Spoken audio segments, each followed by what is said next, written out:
It begins in the quiet moments of the morning, a ritual familiar to so many. The steam rises from a cup of coffee, a warm anchor in the silent dawn. But the mind is not here. It is not in the warmth of the ceramic, nor in the rich aroma. The mind is already full, brimming with the day that has not yet begun. It is filled with a cascade of emails yet to be opened, the weight of a deadline, the faint echo of a difficult conversation from yesterday, and the silent pressure of the lives we see on our screens. The cup in our hands is finite, its contents carefully measured, but the one in our head, the mind itself, feels as if it has been overflowing for a long time. We are living in a state of perpetual fullness, a constant deluge of information, stimulation, and expectation. We feel stuck, anxious, and deeply tired, not from a lack of things, but from an excess of them.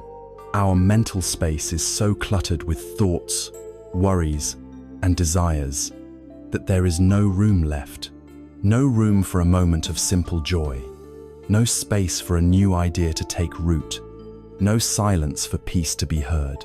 We keep trying to pour more in, hoping the next achievement, the next purchase, the next relationship will be the one thing that finally quenches our thirst. But we only spill more over the sides, creating a sticky mess of stress and confusion. The problem, perhaps, is not with what the world is pouring in, but with our own inability to empty what is already there. There is an old story, a simple one, about a learned scholar who came to a Zen master to ask about Zen. The master welcomed him and began to serve tea. He filled the visitor's cup and then kept pouring. The tea overflowed, running down the side of the cup and onto the table. The scholar, watching the waste, could no longer restrain himself. "It's overfull. No more will go in," he exclaimed. "Like this cup," the master said. "You are full of your own opinions and speculations. How can I show you Zen unless you first empty your cup?" This journey we are about to embark on is not about learning one more thing to add to our already full cup. It is about the forgotten art, the gentle and radical practice of emptying it. It is an exploration of the path, illuminated by ancient Buddhist wisdom, that leads not to a destination, but to the liberating space within. Let us now look closer at this overflowing cup, not the ceramic one on the table, warmed by coffee or tea, but the one we carry within our skull, the one from which we drink in the world every moment of our lives. We have used the word full to describe our modern condition, but it is crucial to understand the nature of this fullness. It is not the satisfying fullness of a well-spent day, nor the rich fullness of a meaningful life. It is the tense, precarious fullness of a vessel filled beyond its capacity, a state we might call overflow. There is a profound difference between being busy and being in a state of overflow. The potter at his wheel is busy. His hands and mind are engaged in a singular, focused task. The gardener tending her plants is busy. Her actions are deliberate and connected to the earth. Busyness can be productive. It can be creative. It can even be restorative. It often has a natural rhythm, a beginning and an end. But overflow is a state of being, not a state of doing. It is a ceaseless, internal static that hums beneath the surface of our lives, even in moments of supposed quiet. It is the feeling of having 20 browser tabs open in the mind, each one draining a small amount of energy until the entire system becomes slow, lagging, and prone to crashing. It is the experience of driving to a destination and upon arriving, having no memory of the journey. It is reading a page in a book, only to find that the eyes have moved, but the mind has absorbed nothing. It is the constant feeling of being on, a silent readiness for the next notification, the next demand, the next crisis. In a state of overflow, we are never truly where we are. Part of us is always somewhere else, tethered to a past regret or a future anxiety. And this state is not an accident.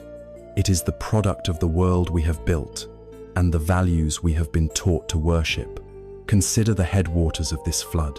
One of the primary sources is the relentless current of modern consumerism. We are told, from 1,000 different angles every single day, that we are incomplete. The path to wholeness, the advertisements suggest, lies in acquisition, the right car, the right phone, the right clothes, the right vacation. We are encouraged to fill the perceived emptiness inside us with things from the outside. And so, we add another item to our cup, believing it to be a drop of pure happiness.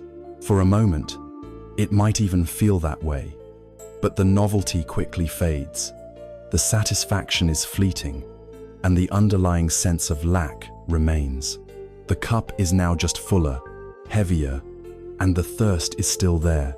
This is the hedonic treadmill, a pursuit of pleasure that only increases our appetite and leaves us perpetually dissatisfied, adding more and more to a cup that can never be filled by material things.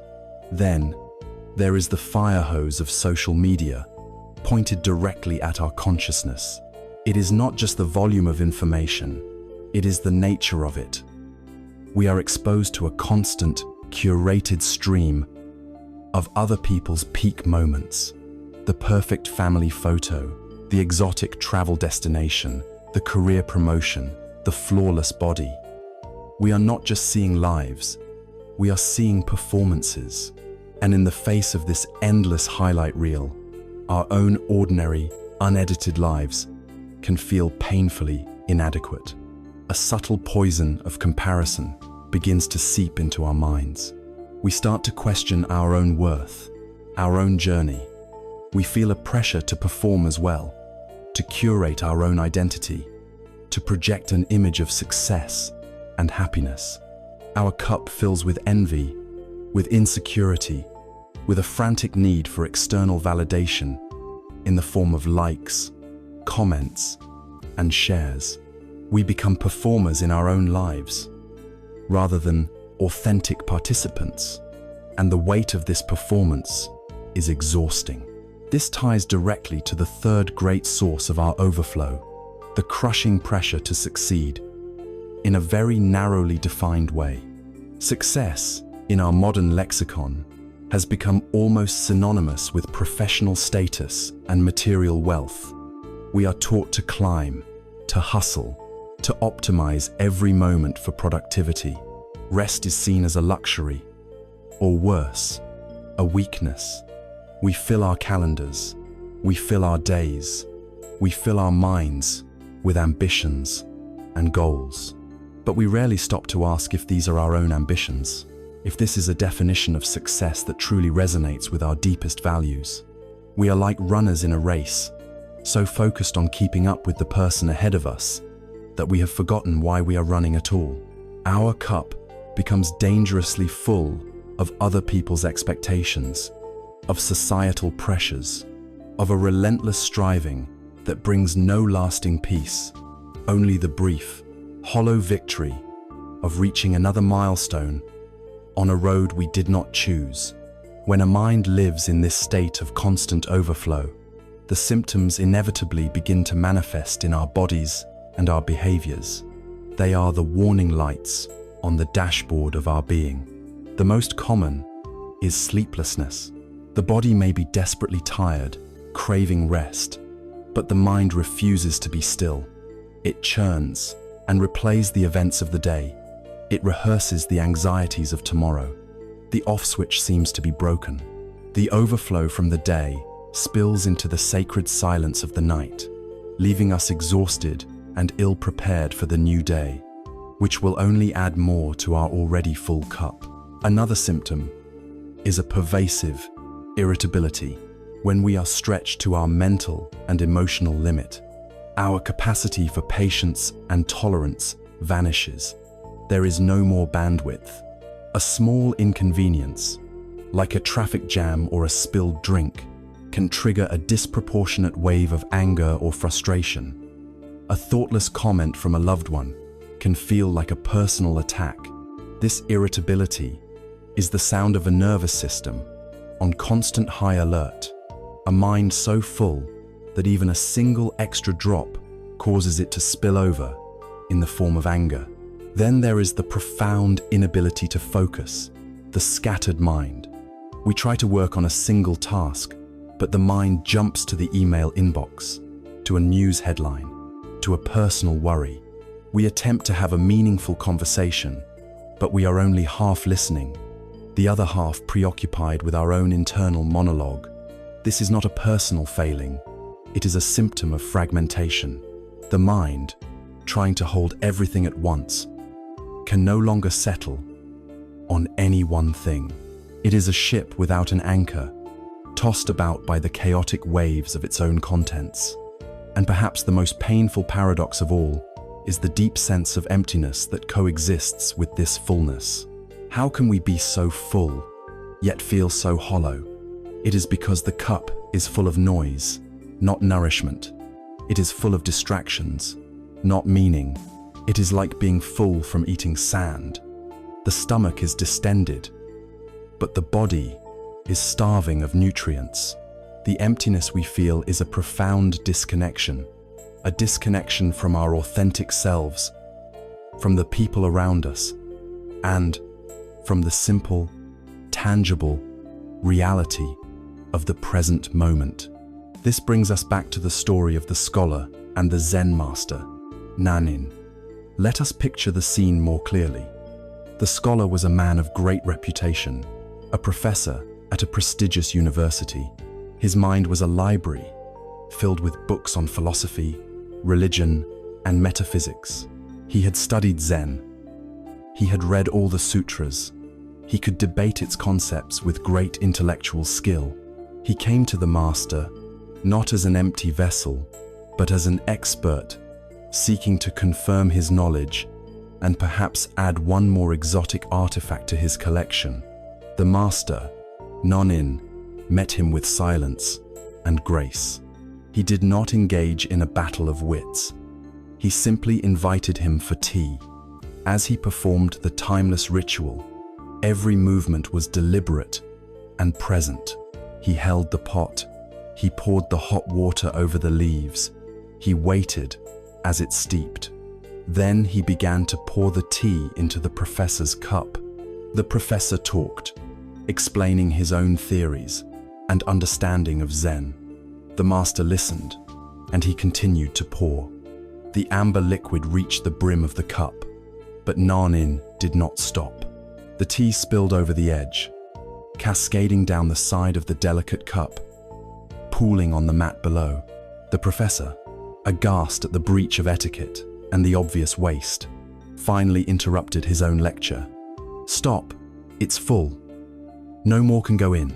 The master paused, put down the teapot, and looked into the scholar's eyes.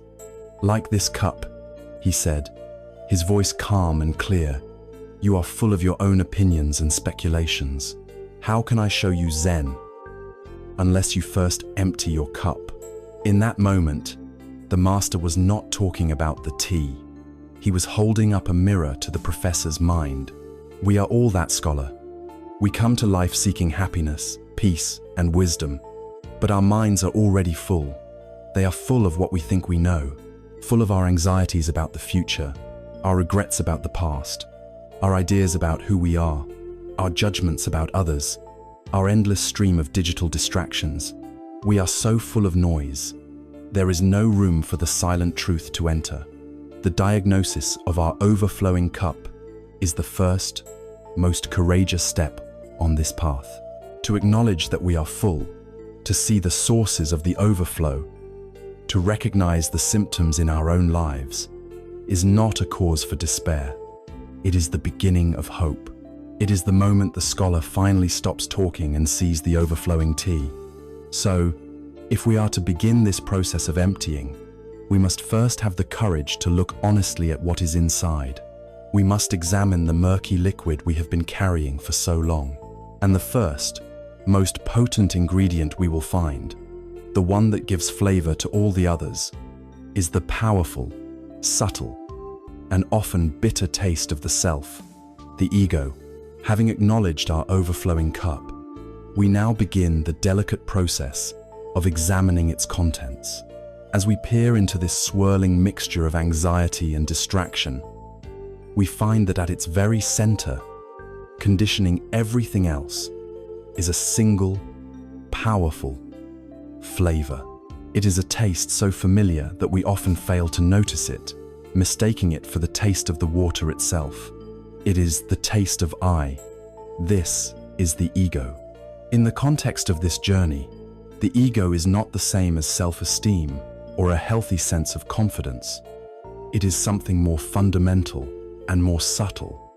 It is the narrator in our head, the tireless storyteller who constructs and maintains a fictional character called me. This character is the protagonist of our own private movie, and the ego's primary job is to write, direct, and defend this story at all costs. We are not born with this story. A baby has no concept of me.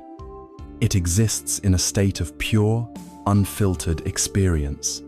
But slowly, the story begins to be written. It starts with a name, a label that separates us from the world. Then, more labels are added, like layers of paint on a canvas. I am a son, a daughter. I am American. I am a student, a doctor, an artist, a cashier. I am smart. I am shy. I am anxious. I am a good person. These are just words, just concepts, but we begin to treat them as solid realities. The story of I is not just built from labels, but also from everything we associate with those labels. The ego extends its territory to our possessions. It is not just a house, it is my house. It is not just an opinion, it is my opinion. It is not just a body, it is my body. This act of claiming ownership is the ego's way of building a fortress. The more things it can label as mine, the more real and substantial it feels. We do the same with our beliefs, our accomplishments, and even our failures. They all become bricks in the wall of our identity, the narrative that we present to the world and, most importantly, to ourselves. The problem is that this fortress is built on sand. The labels can change, the possessions can be lost, the body ages, the beliefs are challenged.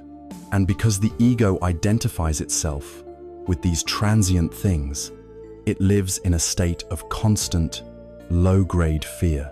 From this fragile construction of I, several toxic byproducts inevitably seep into our cup, making the water bitter.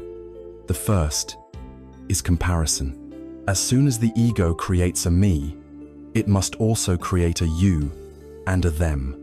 And the moment it does this, it begins to measure. The mind becomes a relentless calculating machine, constantly assessing where we stand in relation to others.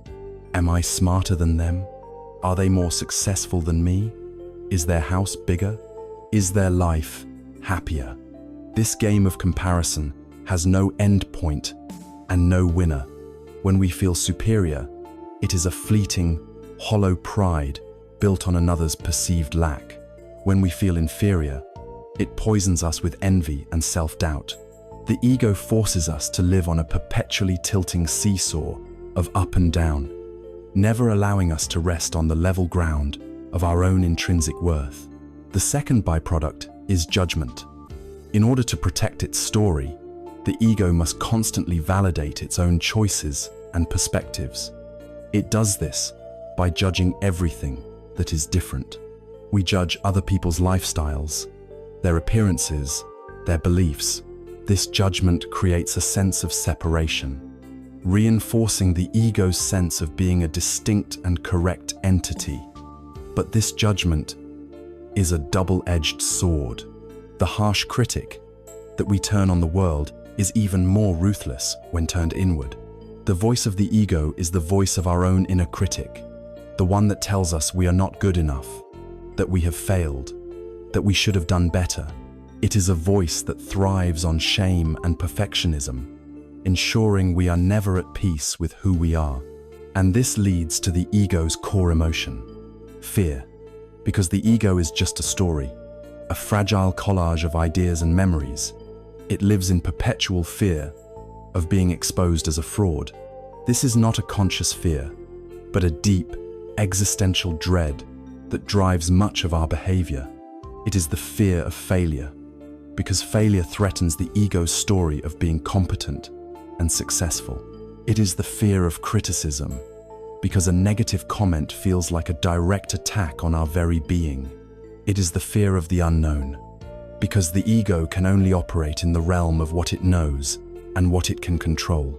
This underlying fear is the source of our anxiety, the tension in our shoulders, the constant need to prove ourselves, to defend our positions, and to manage how others see us. The wisdom of Buddhism offers a radical solution to this predicament, a concept that can be frightening at first, but is ultimately the key to liberation. It is the teaching of anatta, or no self. This does not mean that you do not exist. The hands that are listening, the ears that are hearing, the consciousness that is experiencing this moment are all undeniably real. Anatta does not propose annihilation. Rather, it suggests that if you look deeply within, you will not find a permanent, unchanging, independent I at the core of your being. The self you believe to be so solid is, in fact, a process. It is a constantly changing constellation of thoughts, feelings, sensations, and memories. You are not a noun, you are a verb. You are not a thing, you are an event. Think of a wave in the ocean. The wave is certainly real. It has a shape, a size, a duration, but you cannot extract the wave from the ocean. The wave is simply the ocean in motion, a temporary form that arises and passes away. The teaching of anatta suggests that we are like that wave. We are the universe waving. We are life itself, expressing itself in this particular form for this particular time. Seeing this does not erase us. It connects us. It liberates us from the exhausting, isolating job of having to be a separate, solid me. It allows us to put down the heavy mask we have been wearing and simply be. There is a powerful old story that illustrates this process of letting go of a false identity. There was once a king who became a devoted student of a great sage. This sage, however, lived a very simple life among a herd of cattle. After spending much time there, the king's mind became confused, and he came to believe that he himself was a cow. He returned to his kingdom, but refused to enter the palace.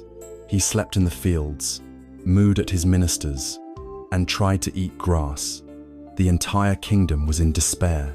They brought the finest doctors, who prescribed potions, and the most powerful magicians, who performed ceremonies.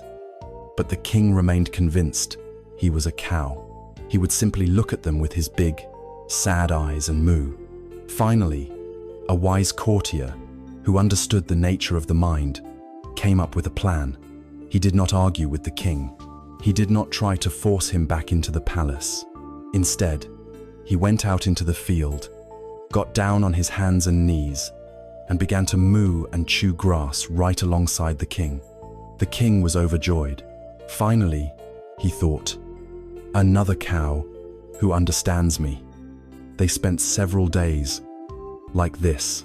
Then, one afternoon, the courtier said, "My dear friend, the grass on the other side of the field is rather dry. I have heard that there is a much tastier, greener kind of grass served inside the palace." The king, trusting his new friend, agreed to try it, and so he was led back into the palace, where the chefs had prepared a delicious meal of rice and vegetables. Slowly, day by day, the wise courtier reintroduced human comforts. He would suggest they sleep on soft cushions instead of the hard ground, because it was a more cow-like luxury. He would suggest they drink water from a golden cup, because it made the water taste sweeter.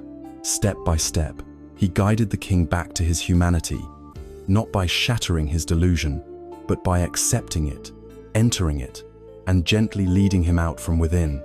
We are that king. Our ego identity, the story of "I am an anxious person, I am a failure, I am unlovable," is our belief that we are a cow. It is a limited and painful identity that we cling to, and the practice of mindfulness is the wise courtier. It does not fight the ego. It does not scream, "You are not your thoughts." Instead, it gets down on the ground with it. It observes the ego's stories without judgment. It watches the comparisons, the fears, the judgments arise and pass away. When a thought like "I am so stupid" arises, the practice is not to argue with it. It is simply to recognize it, to label it gently in the mind. Ah, that is the storyteller. That is the ego. In this simple act of recognition, a space is created, a space between the awareness that is watching and the thought that is being watched. In that space lies our freedom. We begin to see that while the story is happening, it is not who we are. This constant storytelling, this desperate self-definition, leads the ego to its primary activity, grasping.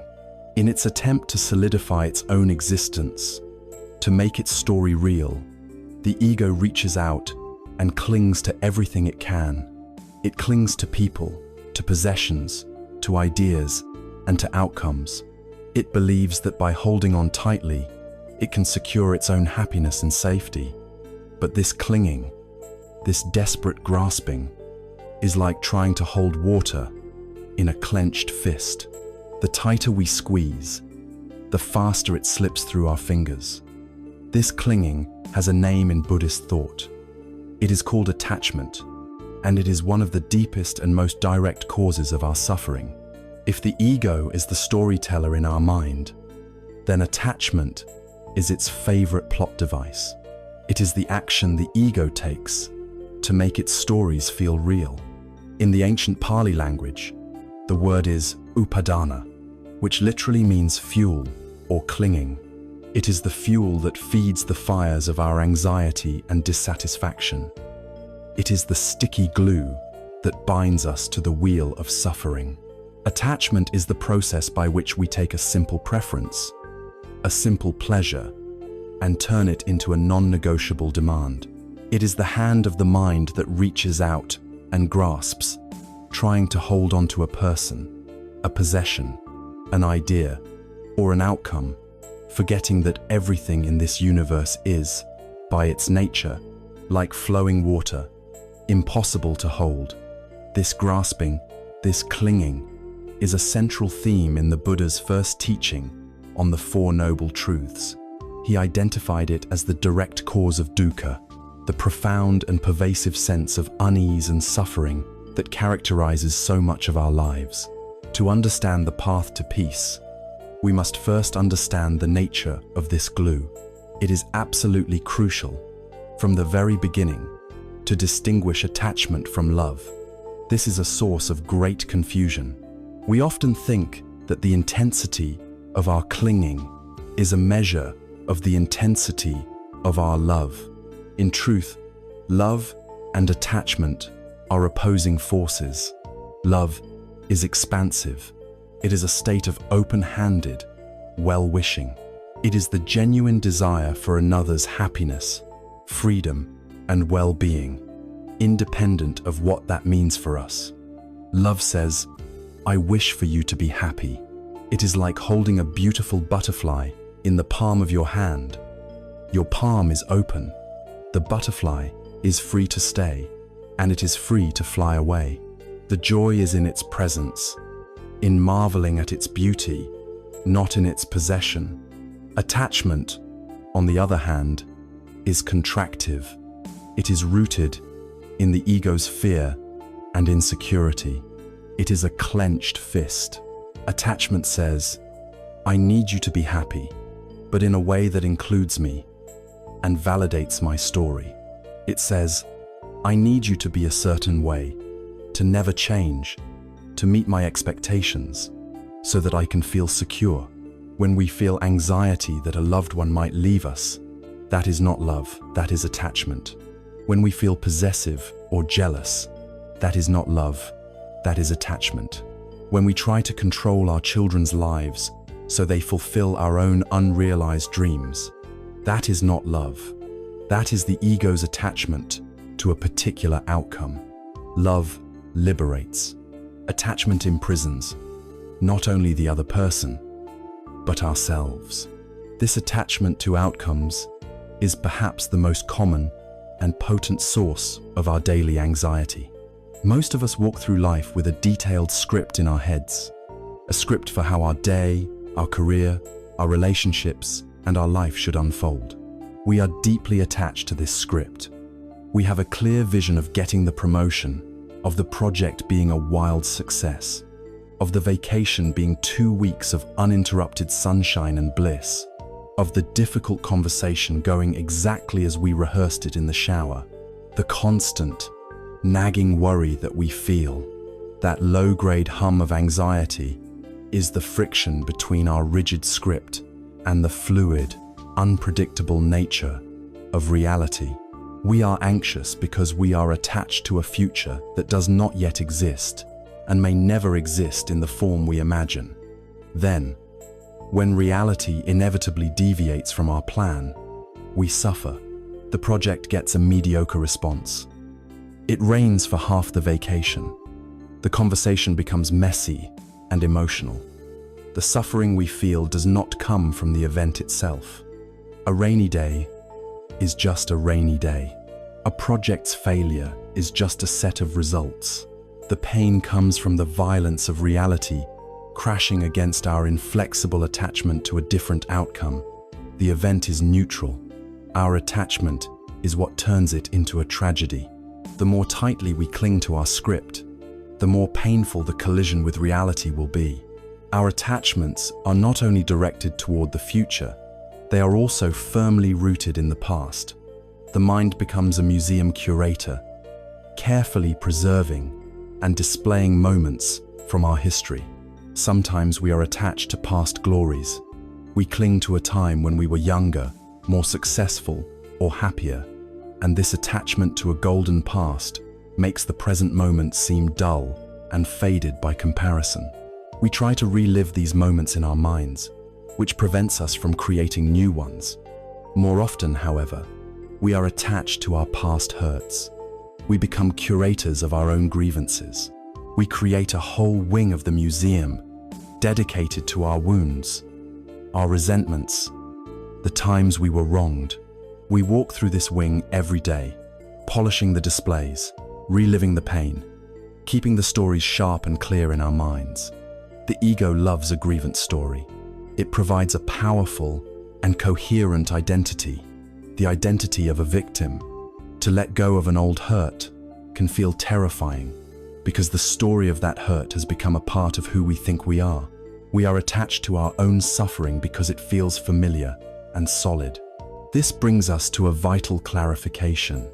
When we speak of letting go of attachment, it does not mean cultivating indifference. It is not about becoming a cold, unfeeling person who cares about nothing. That is not freedom. That is another kind of prison. The goal is not to stop loving, not to stop having goals, and not to stop engaging with life. The goal is to change our relationship to these things. It is about learning to love with an open hand, not a clenched fist. It is about participating in life fully, but without the ego's desperate need to control the results. Think of a master archer. She engages in her art with total commitment. She chooses the finest bow, inspects the arrow, measures the wind. She pulls the string back with immense strength and focus. Her aim is true. In that moment of aiming, she is 100% engaged. But the instant she releases the arrow, her work is done. She lets go. The flight of the arrow is now up to the universe. She can watch its trajectory with interest and curiosity, but not with tortured anxiety. She gave it her all, and then she released her attachment to the outcome. This is the art of living without attachment. We love fully, we work diligently, we strive for our goals, but we release our white-knuckled grip on the results, allowing life to unfold as it will. There is a classic Zen story that perfectly illustrates this distinction between compassionate action and mental attachment. Two monks, one senior and one junior, were on a long pilgrimage. Their journey brought them to the edge of a wide river where the current was swift and strong. On the bank stood a young woman, dressed in a beautiful silk kimono, hesitating to cross for fear of ruining her clothes and being swept away. The junior monk, a very serious and devout man, immediately averted his eyes. Their monastic vows strictly forbade them from touching a woman. To do so was a serious transgression. He stood there, firm in his righteousness. The senior monk, however, looked at the woman, looked at the river, and without a word, walked over to her. He bent down, lifted her into his arms, and carried her through the churning water to the other side. He set her down gently on the dry bank. She bowed to him in gratitude, and he simply nodded and continued on his journey. The junior monk was speechless. He was utterly scandalized. He quickly crossed the river and fell into step behind his master, his mind a turbulent storm of indignation. For the next several hours, they walked in silence. But it was a loud silence for the young monk. His mind raced, composing speeches of condemnation. How could his master, a man he revered, so flagrantly break such a sacred vow? The violation burned in his mind. He replayed the scene over and over, his anger and confusion growing with every step. Finally, as the sun began to set, he could bear it no longer. He rushed ahead of the master and confronted him. "Master," he burst out, his voice trembling with emotion, "how could you do that? You know as well as I do that our rules forbid us to even look at a woman, let alone touch one, and carry her in our arms. How could you break your vows like that?" The old monk looked at his young, agitated companion.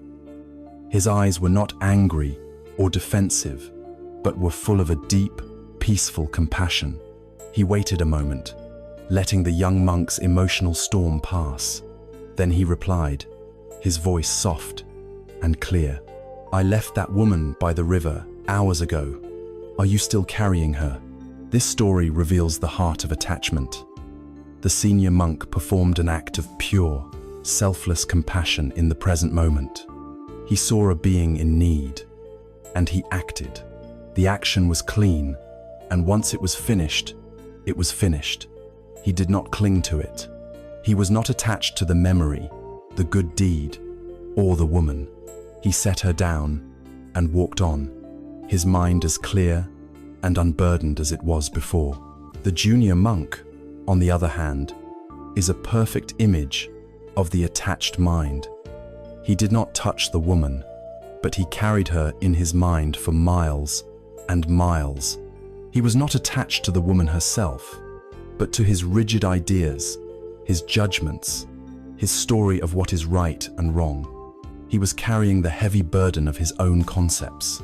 We must ask ourselves, what are we still carrying? What old resentment? What past failure?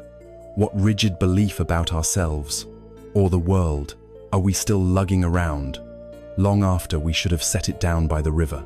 This clinging, this desperate need for things and people and ideas to be a certain way, creates a powerful tension in the mind.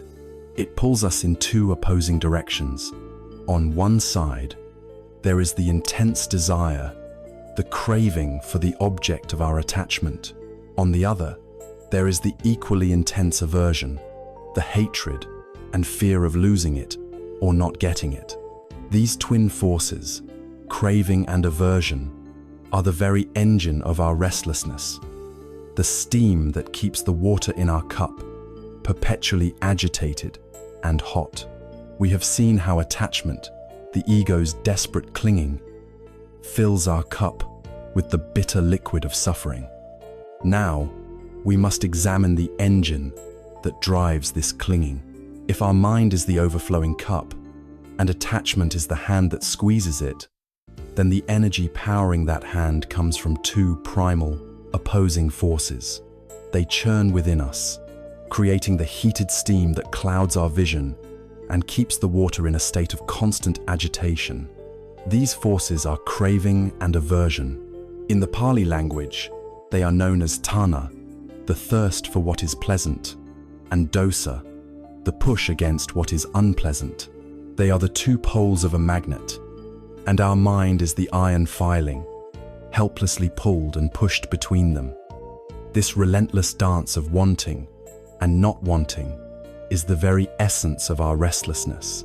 It is the source of the heat in our cup. Let us first look at craving. Craving is a deep, primal thirst. The Buddha described it as a fire that is never quenched. It is an itch that only grows more intense with scratching. The mechanism of craving is a subtle and insidious loop that operates constantly within our minds. It begins with a pleasant sensation. It could be the taste of sugar on the tongue, the validation of a compliment, the distraction of a funny video on our phone, or the temporary relief from anxiety when a worry doesn't materialize. The mind, in its simplistic way, registers this experience as good and immediately generates a desire to repeat it, to prolong it, to have more of it. This is craving. When we give in to the craving, we are rewarded with another fleeting moment of pleasure. This reward reinforces the original belief that the object of our craving is the source of true happiness. But the satisfaction is always short-lived. The sugar rush fades, the glow of the compliment wears off, the video ends, and the underlying feeling of lack, of incompleteness, returns, often even stronger than before. And so, the mind concludes that the dose was simply not large enough. It craves again.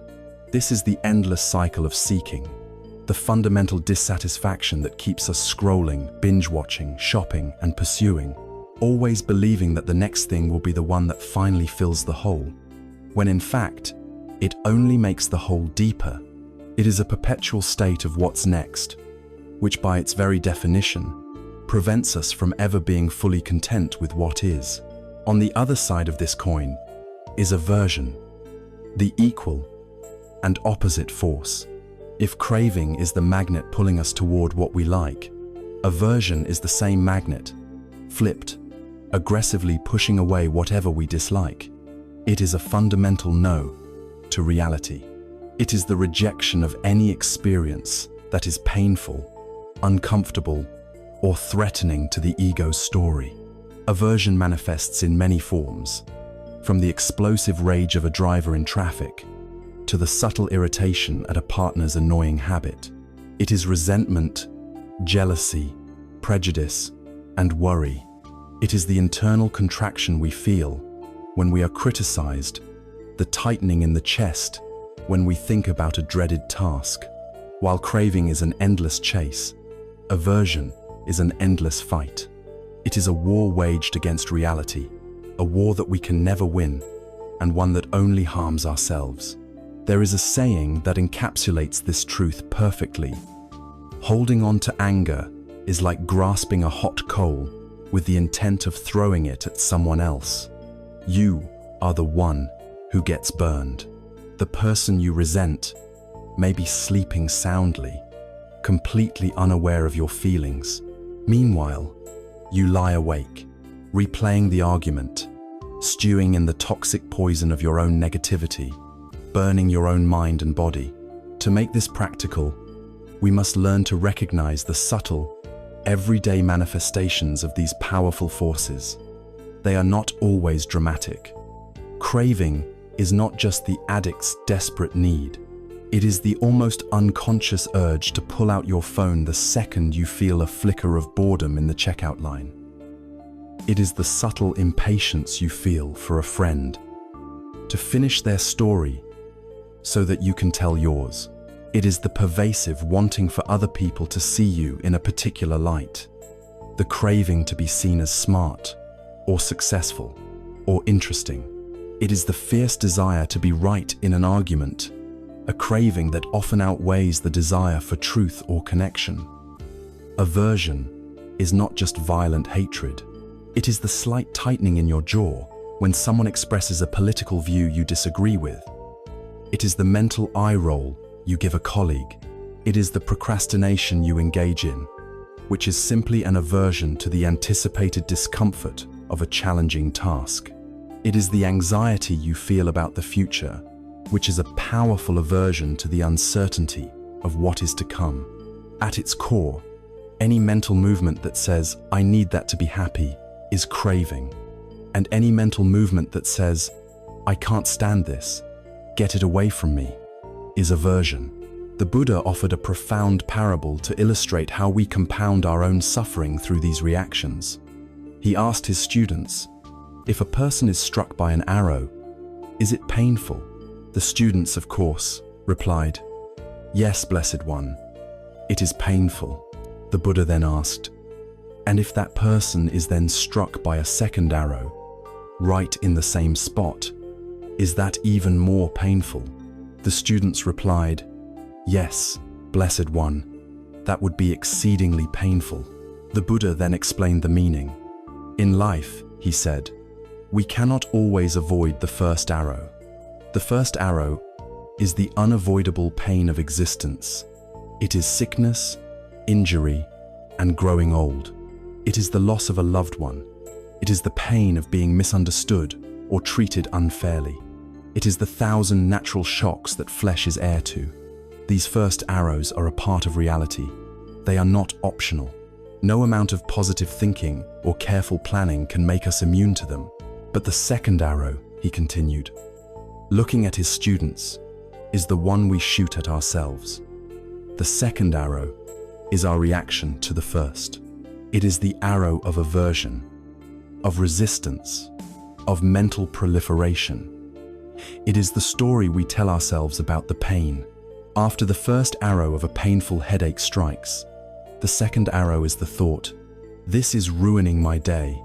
I'll never get my work done. Why does this always happen to me?" After the first arrow of a critical comment from a boss, the second arrow is the shame, the anger, the replaying of the comment for hours or days, the catastrophic thinking about losing our job. The first arrow is pain. It is clean. It is direct. The second arrow is suffering. It is sticky. It is complex. It is self-inflicted. The pain of the first arrow is unavoidable. The suffering of the second arrow is entirely optional. The entire practice of mindfulness and wisdom is aimed at one thing, to feel the sting of the first arrow, but to develop the wisdom and the inner space to not automatically shoot the second. The way to stop shooting the second arrow is to walk what the Buddha called the middle path. This is not a weak compromise between indulgence and denial. It is a transcendent path of profound wisdom that avoids the two extremes of being enslaved by craving and aversion. It is the cultivation of a balanced and spacious mind, a state of being known as equanimity. It means learning to experience the pleasant without grasping and the unpleasant without pushing away. When a pleasant feeling arises, a moment of joy, a beautiful sunset, a feeling of connection, the practice is to feel it fully, to cherish it, but without the clinging hand of craving. We acknowledge it with a gentle internal nod. This is pleasant, and this, too, is impermanent. We don't try to build a permanent home on a temporary feeling.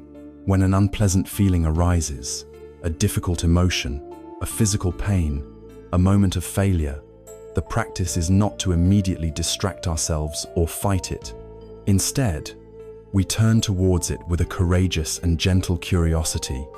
We allow it to be there, observing it without judgment. This is painful, we acknowledge. And this, too, is impermanent. We learn to sit with discomfort, realizing that it is like a storm cloud passing through the vast sky of our awareness.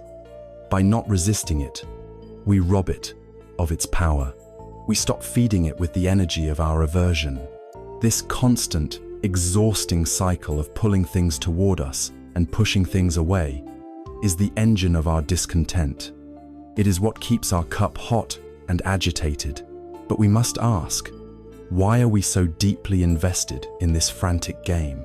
We play it because we are operating under a fundamental, deeply ingrained illusion. We believe that if we can just succeed in gathering all the pleasant things and experiences and build a strong enough wall to keep out all the unpleasant ones, we can finally construct a permanent state of safety and happiness for ourselves. We are trying to build a solid, unchanging castle on what we believe to be solid ground. We are forgetting, or perhaps willfully ignoring, a fundamental truth about the nature of existence. We are forgetting that the very ground we are building on is not solid at all. The cup itself, and everything we try to put in it or keep out of it, is marked by a single, universal characteristic. The cup itself has cracks. We have examined the heated, swirling contents of our cup, identifying the bitter flavors of ego, attachment, and the constant, agitating steam of craving and aversion. We have seen our own desperate attempts to manage these contents, trying to build a permanent castle of happiness by gathering what we like and pushing away what we fear. But now, we must confront a more fundamental truth. We must look closely at the very nature of the cup we carry. And when we do, when we hold it up to the light of honest inquiry, we see that it is covered in a fine, intricate network of cracks.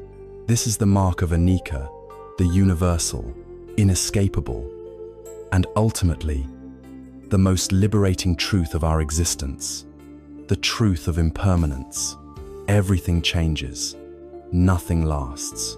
To a mind raised on the promise of permanence, on the ideals of forever and happily ever after, the teaching of impermanence can sound pessimistic, even nihilistic.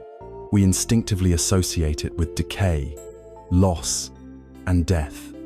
It feels like a threat, a flaw in the system that robs our lives of meaning.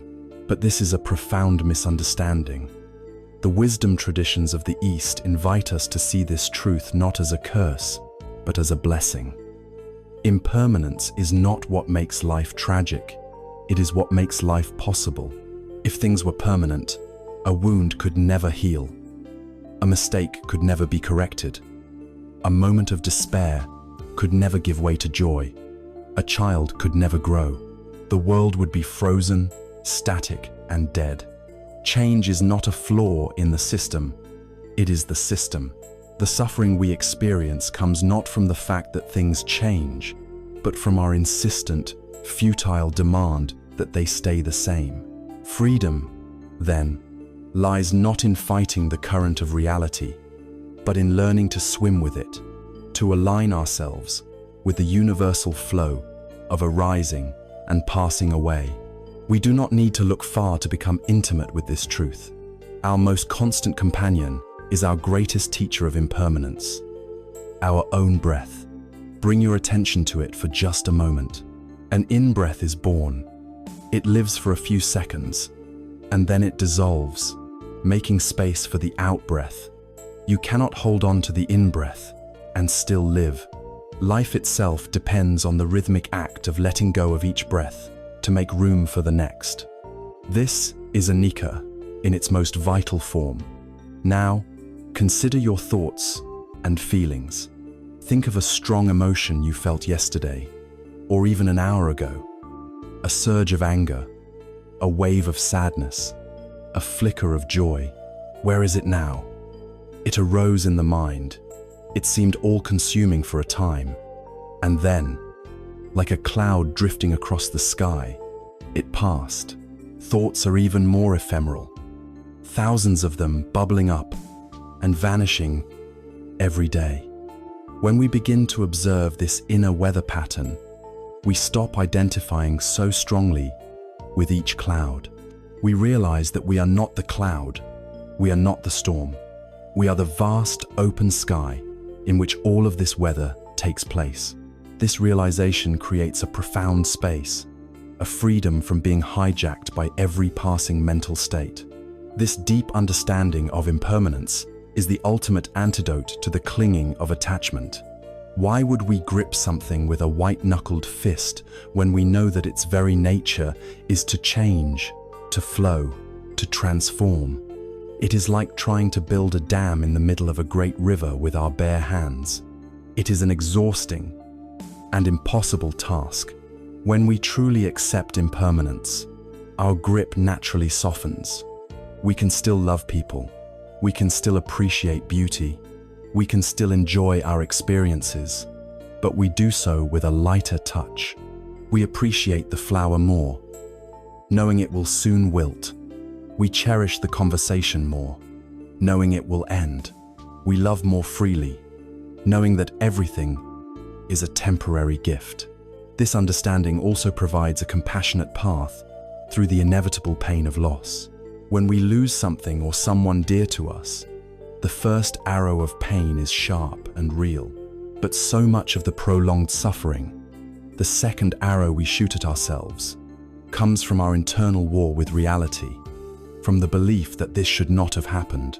The wisdom of impermanence does not erase the pain of grief, but it can hold it in a vast, compassionate container. It helps us understand that the relationship was precious because it was finite. It reminds us that our own grief, our own pain, is also impermanent. Like a deep wound, it will change its shape. It will slowly heal. It will become a part of our story, not the end of it. There is perhaps no story that teaches this lesson more powerfully than that of a woman named Kisa Gotami. She was a young woman in the time of the Buddha, and her life was one of singular joy, for she had given birth to a beautiful baby son. But one day, the child fell ill and died. Kisa Gotami was consumed by a grief so powerful that it drove her mad. She refused to accept that her son was gone. She picked up his small, lifeless body and walked through her village, going from door to door, begging for medicine that could bring him back. Some villagers looked at her with pity. Others, with scorn, told her to face reality. She was lost in her own private world of suffering. Finally, a compassionate man saw her plight and suggested she go to see the Buddha, the enlightened one who was teaching nearby. Carrying her son, she ran to the Buddha and fell at his feet, begging him for the magic that could restore her child. The Buddha looked at her, not with judgment, but with an ocean of compassion in his eyes. He said to her, "I can make the medicine you seek, but in order to do so, I need one ingredient. You must go back into the village and bring me a single mustard seed from a house where no one has ever died." Kisa Gotami's heart soared with hope. A single mustard seed. That was an easy task. She ran back to the village and knocked on the first door. "The Buddha has sent me," she said. "I need a mustard seed to make a medicine that will save my son. Can you spare one?" "Of course," the woman of the house replied, and went to get it. As she handed it to Kisa Gotami, our grieving mother remembered the Buddha's condition. "Has anyone in this house ever died?" she asked. The woman's face fell. "Oh, my dear," she said, "the living are few, but the dead are many. We lost my beloved husband just last year." Saddened, Kisa Gotami went to the next house, and the next, and the next. The story was the same everywhere. Every family was glad to give her a mustard seed, but every family had been touched by death. One had lost a parent, another had lost a sister, another had lost a child, just like her. As the sun began to set, Kisa Gotami sat by the side of the road, the truth of her quest finally dawning on her. She had not found a single house untouched by loss. Her grief, which she had thought was a unique and monstrous injustice, was in fact a universal experience. She was not alone. In that moment of profound realization, her frantic, selfish, clinging to her own sorrow began to dissolve. She understood that death was not a personal attack on her, but a natural part of the great cycle of life. She took her son's body to the charnel ground, let him go, and returned to the Buddha, not with a mustard seed, but with a transformed mind. She had learned the lesson of impermanence, not as a theory, but as a deep, visceral truth. The lesson of Kisa Gotami is not to become numb to loss. It is to become fully awake to life. When you deeply, truly understand that this moment, this breath, this life, and the lives of everyone you love are all temporary, it changes your priorities. The petty arguments, the lingering grudges, the anxieties about the future, the endless procrastination, they all begin to lose their power when held up against the vast backdrop of impermanence.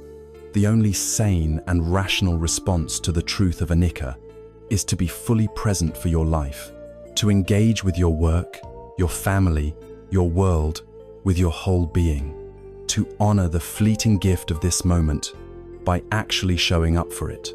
This is not a morbid practice. It is a joyful one. It infuses every ordinary act with a sense of sacredness. We have now completed the first stage of our journey. We have diagnosed the overflowing cup of our anxiety. We have peered inside to identify the flavors of ego, attachment, and the endless churn of craving and aversion.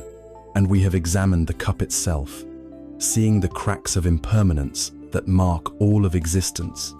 To stop here would be an exercise in intellectual understanding, perhaps even despair. But this diagnosis is not the end. It is the essential preparation for the healing.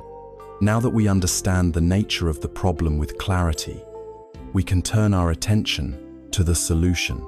We are ready to learn the practical art of emptying the cup, and the very first tool, the foundation upon which all others are built, the gateway to this entire practice, is the simple, radical, and profound power of the present moment.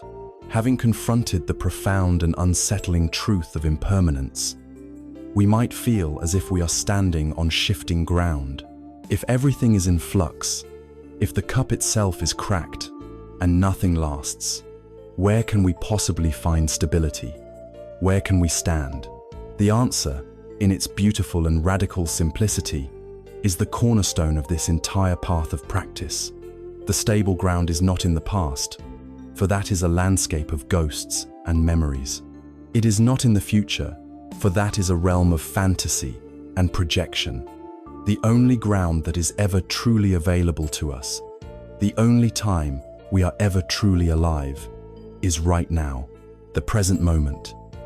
And the art of learning to stand on this ground, to return to it again and again, to inhabit it fully, is called mindfulness. For most of us, most of the time, we are not living in the present moment. We are living in our thoughts. The Buddha gave this state a vivid name, the monkey mind. He described the untrained mind as being like a restless monkey, trapped in a house with 5 open windows. The monkey is constantly agitated, never still, leaping frantically from window to window. These windows are our senses, and the monkey is our attention, constantly pulled outside of ourselves by sights, sounds, smells, tastes, and textures. More than that, the monkey mind swings wildly on the branches of a vast internal jungle. It swings to a branch of regret about something we said yesterday. It leaps to a branch of anxious planning for a meeting next week. It scrambles onto a branch of judgment about ourselves or others, then swings to a branch of fantasy about a future vacation.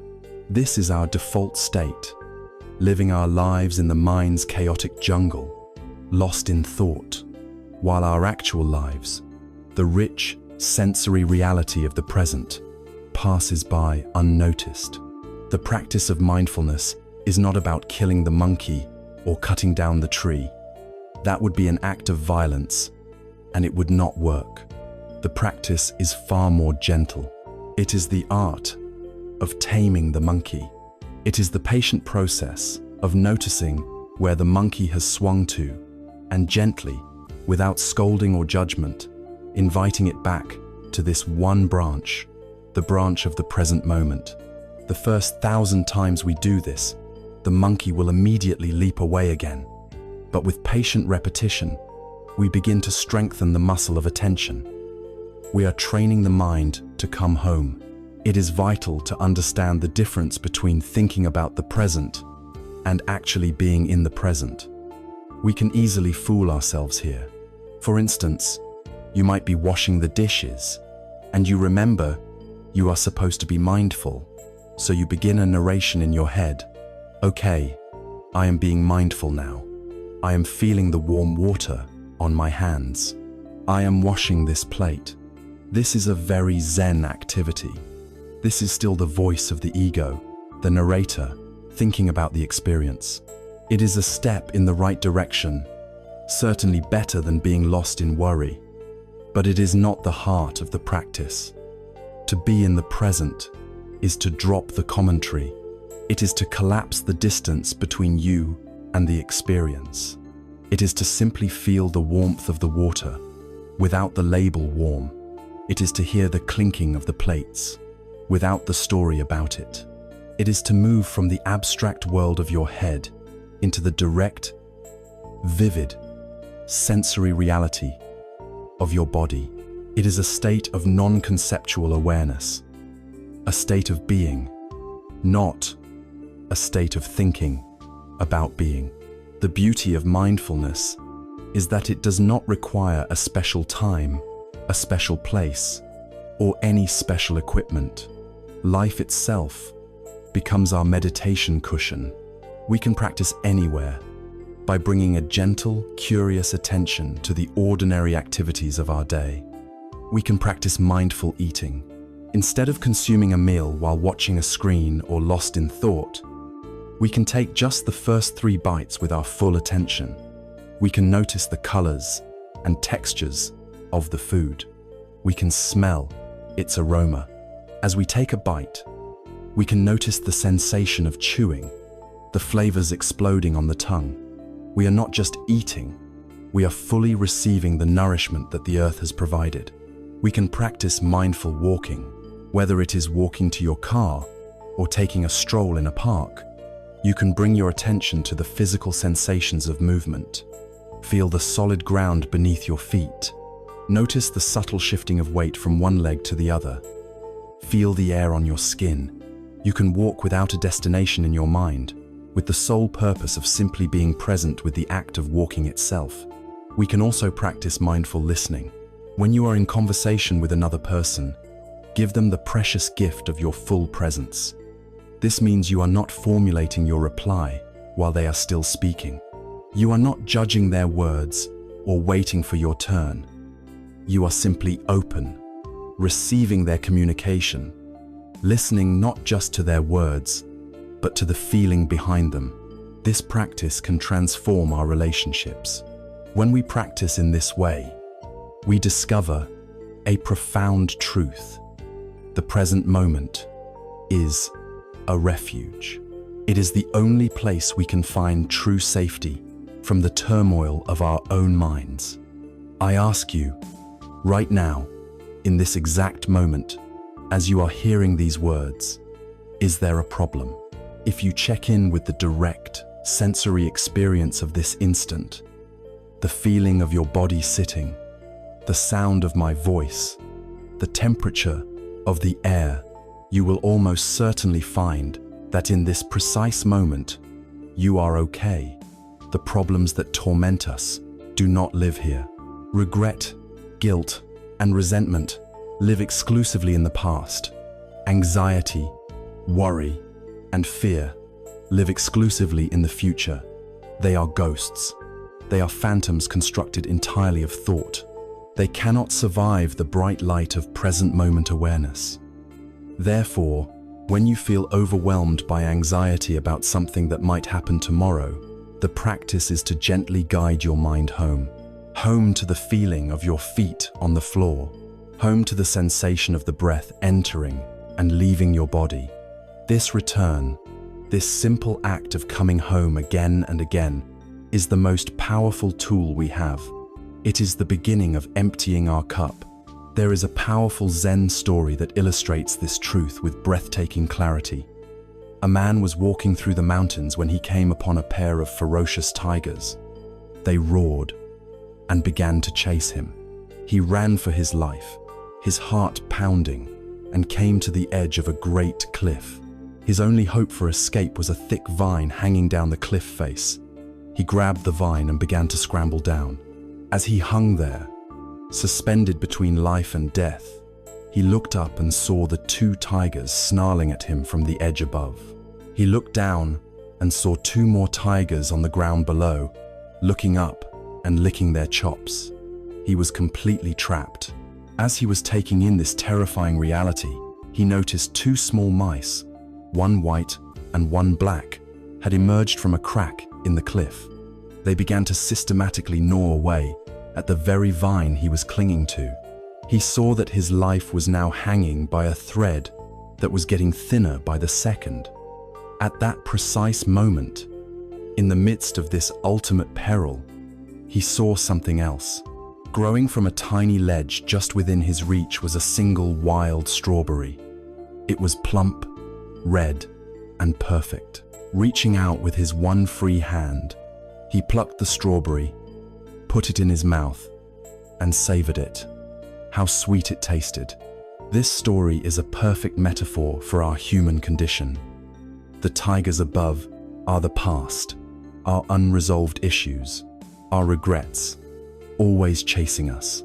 The tigers below are the future, our fears, our anxieties about what is to come. The vine is our life, our body, a temporary support, and the two mice, one white and one black, are day and night, the relentless passage of time, gnawing away at the vine, reminding us of our own mortality. And the strawberry? The strawberry is the present moment. The man in the story did not deny his reality. He did not pretend the tigers weren't there. His peril was real and immediate. But he also understood that his peril was not the only thing that was real. The strawberry was also real, and he chose not to allow the terror of the past and the future to rob him of the only moment of life he truly had. He chose to taste the sweetness. This is not just a beautiful story. It is a practical instruction. It teaches us that even when we are caught between our own tigers, it is possible to find a moment of peace, a taste of sweetness, by arriving fully in the present. But how do we do this? How do we anchor ourselves in the now when the tigers of our mind are roaring so loudly? We need an anchor that is always with us, something as reliable as day and night, something we can return to in any circumstance.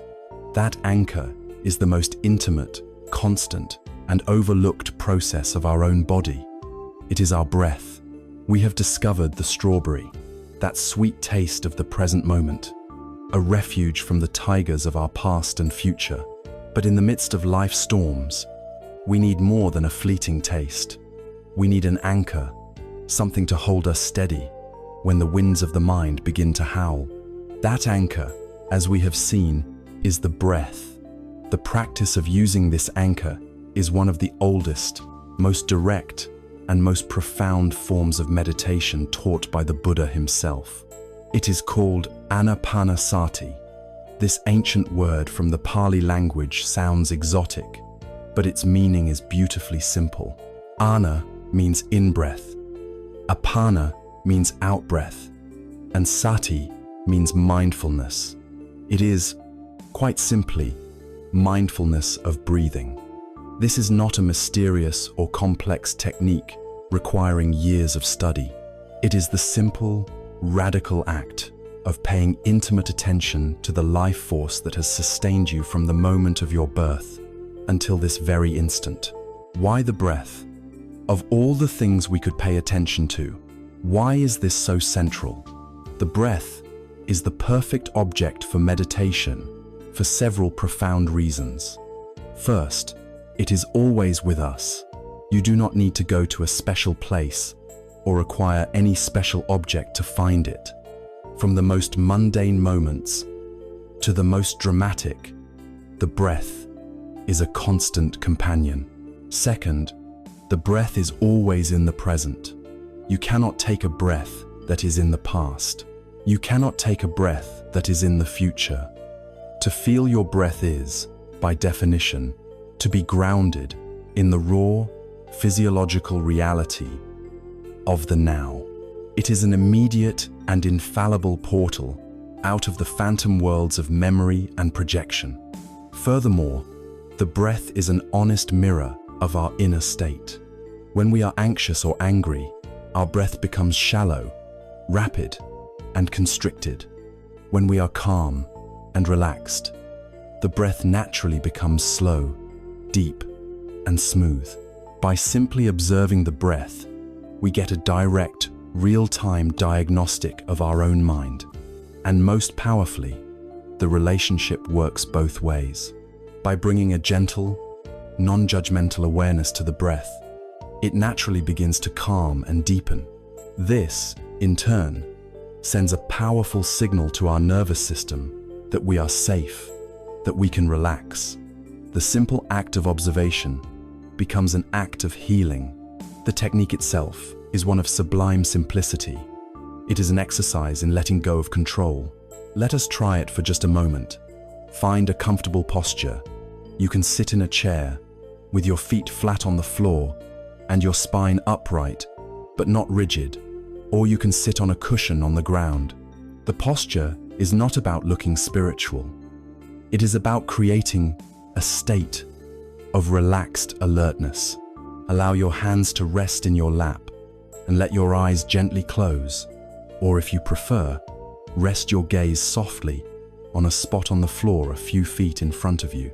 Now, without changing anything at all, simply bring your attention to the physical sensation of breathing. Your only job is to be a curious, friendly observer. Where do you feel the breath most distinctly? For some, it is the sensation of the cool air entering the nostrils and the warm air leaving. For others, it is the gentle rise and fall of the chest. Or perhaps you feel it most deeply in the expansion and contraction of the abdomen. There is no right or wrong answer.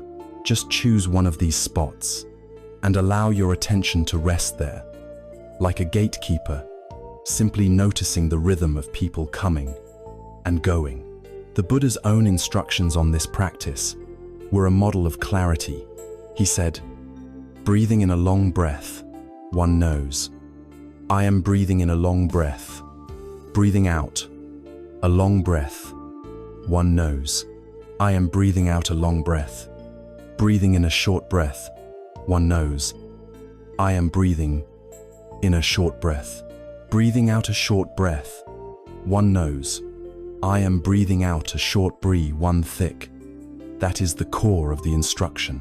There is no magic formula, no complex visualization, no need to force anything. It is just a simple, honest knowing of what is already happening. Your job is not to become a good breather. The moment you try to take a deep, long, meditative breath, you have introduced effort and striving into the practice. You are trying to control reality. The invitation of Anapanasati is to let go of control completely and to become fascinated by the simple, natural rhythm of your own body, allowing the breath to be exactly as it is. After a few moments of this, something will inevitably happen. The monkey mind will see its chance. a thought will arise. What should I make for dinner tonight? I forgot to reply to that email. Am I doing this right? I don't feel anything special. Suddenly, you will wake up and realize that for the last minute, or even 5 minutes, you have not been watching the breath at all. You have been completely lost in a story. This moment, the moment you realize you have been distracted, is the most important moment in the entire practice. It is a moment of victory, not failure. It is a moment of pure mindfulness. The goal of meditation is not to have a mind that is free of thoughts. That is impossible. The goal is simply to become aware of our thinking. When you notice that your mind has wandered, the instruction is to practice a radical act of gentleness. First, do not scold yourself. Do not sigh in frustration. That is just the ego adding a layer of judgment, shooting that second arrow. The mind's nature is to wander. That is what it does. Instead, you might smile inwardly, a smile of recognition. Second, you can gently and silently label where the mind went. Thinking, or planning, or worrying. This helps you see the thought as an object, a passing event in the mind, rather than as you. And third, as if you were guiding a lost puppy gently by the scruff of its neck, you kindly and patiently escort your attention back to the anchor, back to the physical sensation of the breath. That is the entire practice. You watch the breath. You get lost in thought. You notice you are lost. You gently return to the breath, and you do this over and over and over again. This is not a sign of failure. This is the meditation. Each return is a single repetition, a push-up for the muscle of your attention. You are training yourself in patience, in concentration, and in kindness. This simple practice, performed regularly, is not just a pleasant way to spend 10 minutes. It is a profound neurological training with deep and scientifically documented benefits. On a physiological level, it moves the body out of the sympathetic nervous system, the fight or flight mode that is responsible for so much of our chronic stress, and it activates the parasympathetic nervous system, the rest and digest mode that allows the body to heal and restore itself. On a mental level, it is a direct training in focus. Just as lifting weights builds physical strength, the constant act of returning your attention to the breath builds the power of your concentration. This enhanced focus will begin to spill over into every area of your life, from your work to your conversations. Most importantly, it cultivates emotional regulation.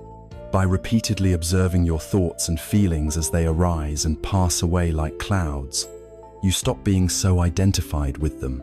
You begin to see that you are not the anger. You are the awareness that is noticing the anger. You are not the anxiety. You are the space in which anxiety is appearing. This creates a crucial buffer, a space between stimulus and response. In that space lies your freedom, your wisdom, and your peace. This powerful practice of anapanasati is the foundational skill. It is the act of sharpening the primary tool we will use on this journey of emptying our cup. It is a source of immense peace and clarity all on its own. But in the comprehensive wisdom of the Buddha, it is not an isolated technique to be used only for stress reduction. It is one essential component of a complete and holistic blueprint for living a life free from the deepest roots of suffering. It is a single, beautiful, and vital thread woven into a much larger, magnificent tapestry. That tapestry, that comprehensive map for navigating our lives, transforming our minds, and truly emptying our cup, is known as the Noble Eightfold Path. We have now learned to find our anchor in the storms of the mind, the gentle, reliable rhythm of the breath. This practice of anapanasati provides us with a stable refuge, a place to return to when we are lost in thought. But an anchor, by itself, does not tell us which way to steer the ship. It gives us stability in the present moment, but we still need a map to navigate the vast and often treacherous waters of our lives, a way to move forward with wisdom and skill. The Buddha, being an eminently practical teacher, provided such a map. This map is not a set of rigid commandments handed down from on high. It is not a dogma that demands blind faith. It is a practical, elegant, and comprehensive guide for living, a way to skillfully engage with our lives, to empty our cup of its suffering. This guide, this blueprint for a clearer mind, is known as the Noble Eightfold Path. It is essential to understand the spirit of this path. The word right, which precedes each of the 8 factors, comes from the Pali word sama. This does not mean correct in a moralistic sense, as opposed to wrong. It is better translated as wise, skillful, complete, or wholesome. The path is not about becoming a good person in order to earn points for a future reward. Its purpose is far more direct and profound. It is a set of trainings designed to help us see reality clearly, and by seeing clearly, to free ourselves from the deep-seated causes of our own unhappiness. It is a path of wisdom, not of obedience. It is often depicted as a wheel with 8 spokes. For the wheel to turn smoothly, each spoke must be present and balanced. It is not a linear set of steps to be mastered one by one, but a holistic system where each part supports and strengthens all the others. To make it easier to understand, these 8 factors are traditionally grouped into 3 main divisions. This 3-part structure shows how the path integrates every aspect of our being, how we think, how we act, and how we train our minds. The first division is wisdom, or panya in Pali. This is the seeing aspect of the path. It is about cultivating a clear perception of the world, free from the distortions of our ego and our attachments. It is the compass that guides our journey. This division contains the first 2 factors: right view, which is seeing the world as it truly is, understanding the nature of suffering, its causes, and its cessation; and right intention, which is the cultivation of wholesome motivations, the intention of letting go, of kindness, and of harmlessness. The second division is ethical conduct, or sila. This is the acting aspect of the path. It addresses how we conduct ourselves in the world, how we interact with others through our speech and our actions. This is not about following rules for the sake of it. The purpose of sila is to calm the mind. When we act in ways that cause harm, it creates agitation, guilt, and remorse in our cup. When we act with integrity and kindness, the mind becomes peaceful and clear, which makes it much easier to train. This division contains 3 factors: right speech, which means speaking truthfully, avoiding gossip and harsh language, and using our words to promote peace and understanding. Right action, which means behaving in ways that do not cause harm, such as refraining from killing, stealing, and sexual misconduct. And right livelihood, which is the practice of earning a living in a way that is honorable and does not cause harm to oneself or others. The third and final division is mental discipline, or samadhi. This is the training aspect of the path. It is where we do the direct work of strengthening and purifying the mind, developing the focus and clarity necessary to cultivate wisdom. This is where our practice of mindfulness, of the breath, fits in. This division contains the final 3 factors: right effort, which is the balanced and joyful energy we bring to the path, the energy to encourage wholesome states of mind; and let go of unwholesome ones. Right mindfulness, which is the moment-to-moment, non-judgmental awareness of our body, feelings, mind, and the world around us. And right concentration, which is the ability to unify the mind, to gather its scattered energies and focus it powerfully on a single point, leading to deep states of meditative calm and insight. As you can see, these three divisions are intimately interconnected. They form a feedback loop of awakening. For example, when you practice ethical conduct, sila, by speaking kindly and acting with integrity, your mind is naturally more peaceful and free from guilt. A peaceful mind is the ideal ground for practicing mental discipline, samadhi. It becomes easier to be mindful and to concentrate. And when your mind is calm, stable, and concentrated, it becomes a powerful instrument, like a high-powered microscope, that can see reality with extraordinary clarity. This leads to the arising of wisdom, panya.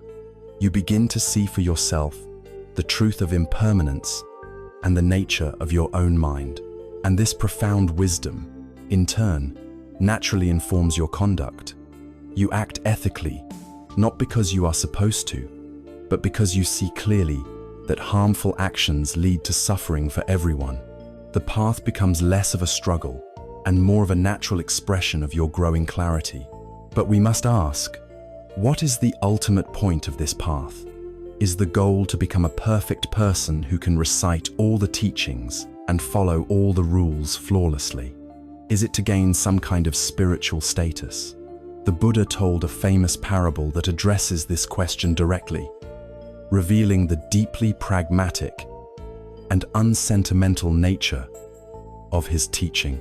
He said, "Imagine a man who finds himself on the bank of a vast and dangerous river. This shore is the shore of suffering, confusion, anxiety, and fear. The far shore represents liberation, peace, and the end of suffering. There is no boat and no bridge to be found. The man, being resourceful, gathers together logs, branches, and vines. He works skillfully, and with great effort, he binds them together and builds a sturdy raft.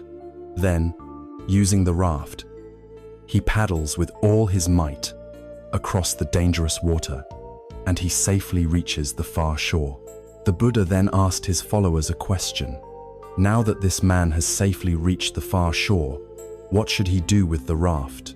Should he say to himself, "This raft has been so very useful to me. It saved my life. I will show my gratitude by lifting it onto my head and carrying it with me wherever I go from now on?" The followers replied, "No, Lord, that would be a foolish thing to do. Having used the raft to cross over, he should simply pull it onto the shore, perhaps thank it for its service, and leave it behind as he continues his journey on land." The Buddha concluded, "In the same way, my teachings, this Noble Eightfold Path, are like a raft. They are taught for the purpose of crossing over, not for the purpose of grasping and holding on. The path is a tool. It is a set of practical instructions designed to get you from the shore of confusion to the shore of clarity. It is not an identity. It is not a belief system to be worshipped. Its ultimate success is measured by the moment you can let it go, because you have arrived." So, let us begin our exploration of this raft, this remarkable blueprint for a clearer mind. We will now walk through each of the 8 limbs, not as abstract philosophy, but as practical skills we can begin to cultivate in our lives today. Any journey, any exploration of a map, must begin with knowing where you are and seeing the landscape clearly. Therefore, the very first step on this path, the foundational spoke of the wheel that gives context and direction to everything else, is the cultivation of right view. We stand now at the beginning of the Noble Eightfold Path, the raft that we have built to carry us across the great river of our unease. The journey begins not with a physical action, not with a solemn ritual, but with a fundamental quality of seeing. It begins with the first and most foundational factor, right view, or in the Pali language, sammaditthhi. This is the compass for our entire journey. It is the lens through which we perceive reality. If our view is distorted, if our lens is smudged with fear and delusion, then every step we take, no matter how well-intentioned, will only lead us further into the wilderness of our own confusion. If our view is clear, the path unfolds before us with a natural ease and grace. The practice of right view is the practice of polishing the cup of our perception, so that we may finally see the world and ourselves as we truly are. It is crucial to understand that the word view here does not mean adopting a new set of beliefs, dogmas, or doctrines. This path is not about trading one set of rigid opinions for another. In fact, the Buddha was famously cautious about blind belief. His path is an invitation to investigate, to experience, and to see for oneself. Right view is not a conclusion you are asked to accept, but a hypothesis you are invited to test against your own direct experience. The rightness of this view is not a moral judgment, it is a pragmatic one. A view is considered right or skillful if it aligns with the true nature of reality and, as a result, leads to the reduction and cessation of suffering. A wrong view is considered unskillful precisely because it is out of sync with reality, and therefore it inevitably creates more friction, more confusion, and more pain, just as trying to navigate a city with an inaccurate map will inevitably lead to frustration and getting lost. Most of us, without realizing it, operate from a set of deeply ingrained wrong views. These are the default settings of the untrained mind, the distorted lenses smudged by the ego. One such wrong view is the view of permanence. We live with an implicit assumption that things are stable and will last. We build our emotional lives on the idea that our youth, our health, our relationships, and our possessions are secure. This view is in direct conflict with the universal law of impermanence. And this conflict is the source of immense suffering. When things inevitably change, when we lose a loved one, when our health fails, when a relationship ends, we are shocked and devastated, not just by the loss itself, but by the shattering of our deeply held, yet false, view of reality. Another common wrong view is the belief that lasting happiness can be found through accumulating possessions, status, and sensory pleasures. Our entire consumer culture is built on this view. It fuels the fire of our craving, keeping us on a treadmill of wanting and acquiring. A cycle that we have already seen leads only to temporary satisfaction and a deeper sense of lack. And perhaps the most fundamental wrong view is the belief in a solid, separate, independent self, an ego that is the permanent center of our universe. This view of a separate me is the source of our loneliness, our need for validation, our fear of others, and our constant, exhausting habit of comparison. The framework for cultivating right view, for correcting these distortions, is the Buddha's first and most essential teaching, the Four Noble Truths. These are not four pessimistic declarations about the grimness of life. They are the clear, compassionate, and empowering diagnosis of a master physician of the mind. To understand them is to reframe our entire relationship with difficulty. The first truth is the truth of suffering, or dukkha. This is the honest diagnosis. It is looking squarely at the overflowing cup and acknowledging there is unease here. There is stress, anxiety, dissatisfaction. It is not a statement that everything is terrible, but a courageous recognition that the human condition, when unexamined, contains an undercurrent of suffering. The second is the truth of the origin of suffering. This is the identification of the cause.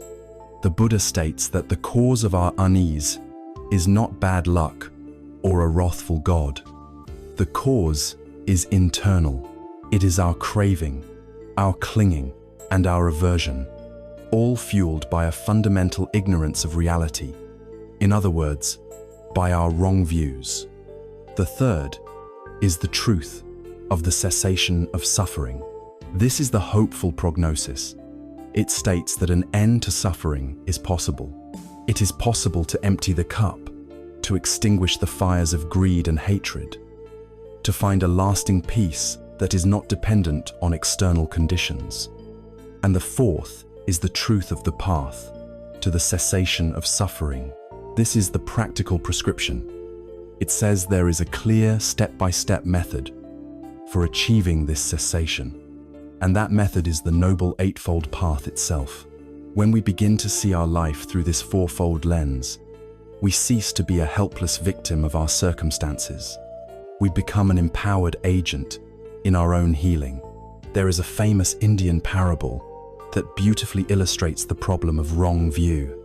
A king once brought a large elephant into his city and assembled a group of men who had been blind from birth.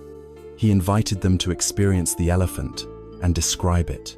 One man, who touched the elephant's thick, sturdy leg, declared with great confidence, "An elephant is a magnificent living pillar." Another man, who happened to get a hold of the tail, disagreed vehemently. "No, you are mistaken," he said. "An elephant is exactly like a rope with a frayed end." A third man, who touched the smooth, sharp tusk, scoffed at the others. "You are both fools. An elephant is clearly a type of spear."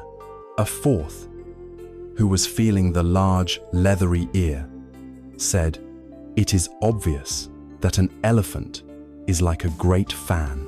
Soon, the men fell into a furious argument, each one completely certain that their own limited, partial experience represented the whole and absolute truth.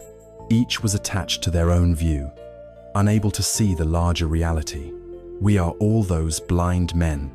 We grasp one small part of reality, our own personal feelings, our political opinions, our cultural background, our private successes and failures, and we mistake that tiny fragment for the whole elephant. This is the very definition of a wrong view. Right view is the cultivation of the king's perspective, the ability to step back and see the whole animal. It is the development of humility, the understanding that our personal experience is valid but limited.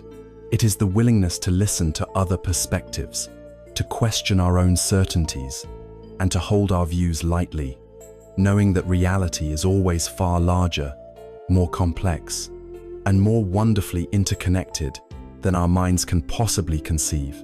In its most practical, moment-to-moment application, right view is the simple practice of seeing things as they are, before we add our habitual layers of interpretation, judgment, and story.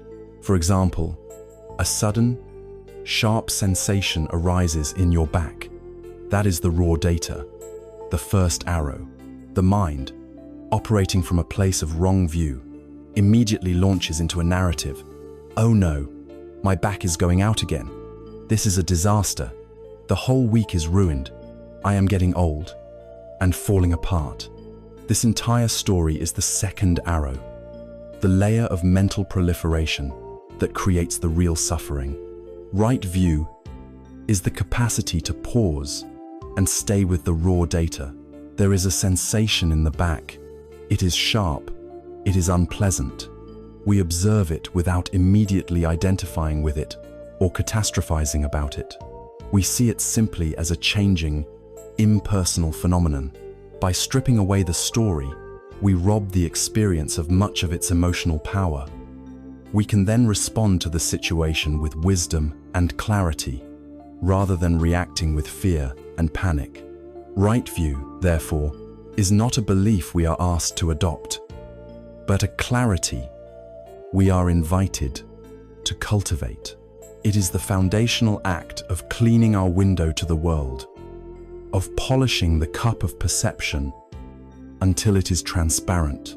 And when we begin to see things more clearly, when we begin to understand for ourselves the true causes of our unease and the genuine possibility of freedom, something remarkable begins to happen to our inner compass. Our motivations start to shift. We are no longer driven solely by the ego's frantic agenda of seeking pleasure and avoiding pain. Our thoughts and intentions naturally begin to align with this newfound clarity. We begin to genuinely wish for our own well-being and the well-being of others. This organic, heartfelt shift in our inner direction is the second essential step on the path, the cultivation of right intention.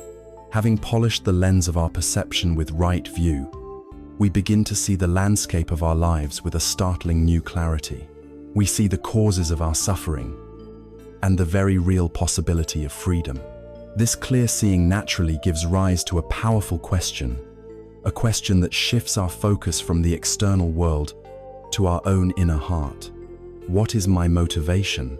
What is the driving force behind my thoughts, my words, and my actions? This deep inquiry into the why behind the what is the second step on the Noble Eightfold Path. It is right intention, or samma sankappa. If right view is the map that shows us the terrain, right intention is the act of consciously setting the rudder of our ship before we even begin to sail. It is the art of purifying the water at its source, before we ever pour it into our cup. In the Buddhist understanding of the world, intention is everything. It is the very heart of the law of cause and effect, the law of karma.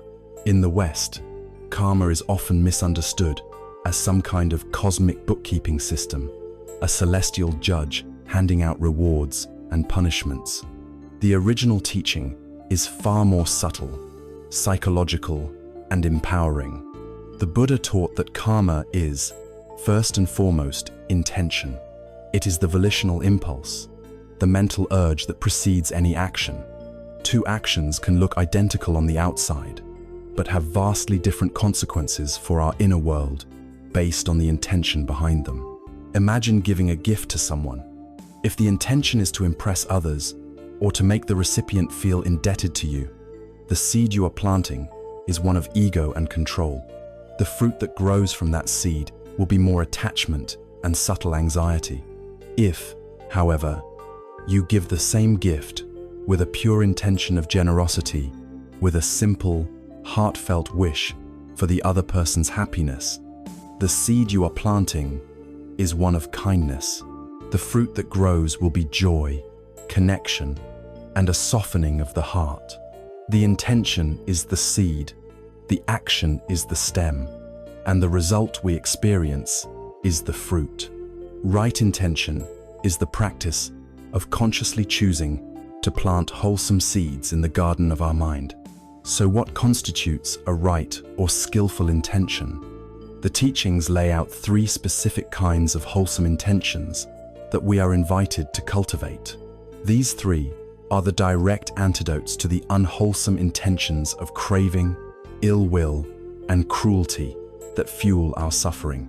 The first is the intention of renunciation. The word renunciation can sound severe, as if we must give up everything we enjoy and go live in a cave. But for those of us living in the world, it has a more subtle meaning. It is the intention to renounce our clinging to things. It is the inner resolve to find happiness not by constantly adding more to our cup, more possessions, more status, more sensory pleasure, but by learning to let go of what clutters it. It is the wise intention to seek contentment from the peace within, rather than from the fleeting pleasures of the world. It is a turning away from the complex and exhausting game of the ego, and a turning towards the simplicity and freedom of a less burdened mind. Each time we consciously choose not to indulge a craving, not to get lost in a fantasy. We are strengthening this intention of renunciation.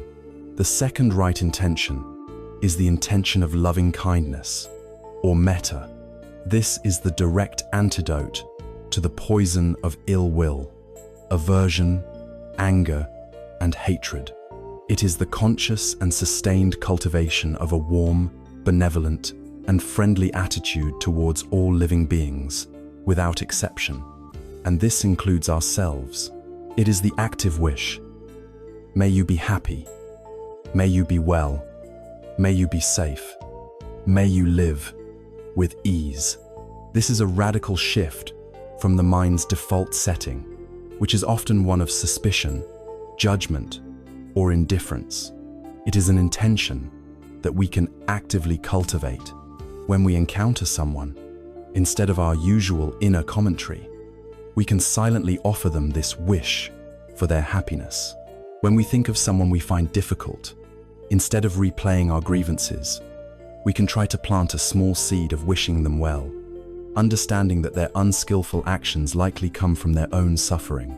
This is not about condoning harmful behavior, but about refusing to let poison take root in our own heart. The third right intention is the intention of harmlessness, or avihisa, which is deeply connected to compassion, karuna. This is the antidote to the intention of cruelty or violence. It is the firm resolution to not cause harm to any living creature in our thoughts, our words, or our deeds.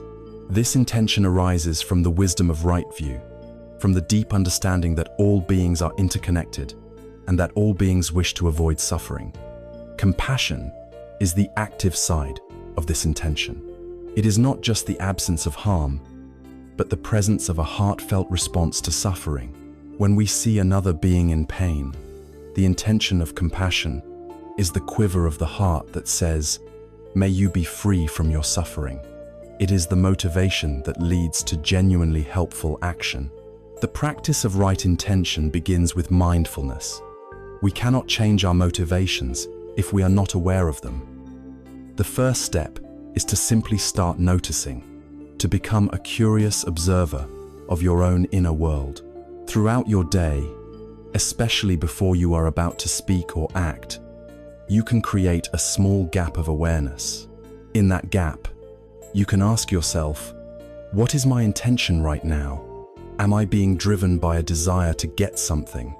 Am I motivated by a need to push something away or to put someone down? Or is my intention coming from a place of clarity, kindness, and a desire for true well-being?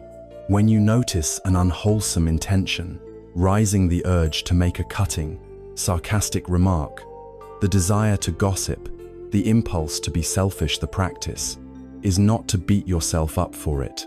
That is just more aversion.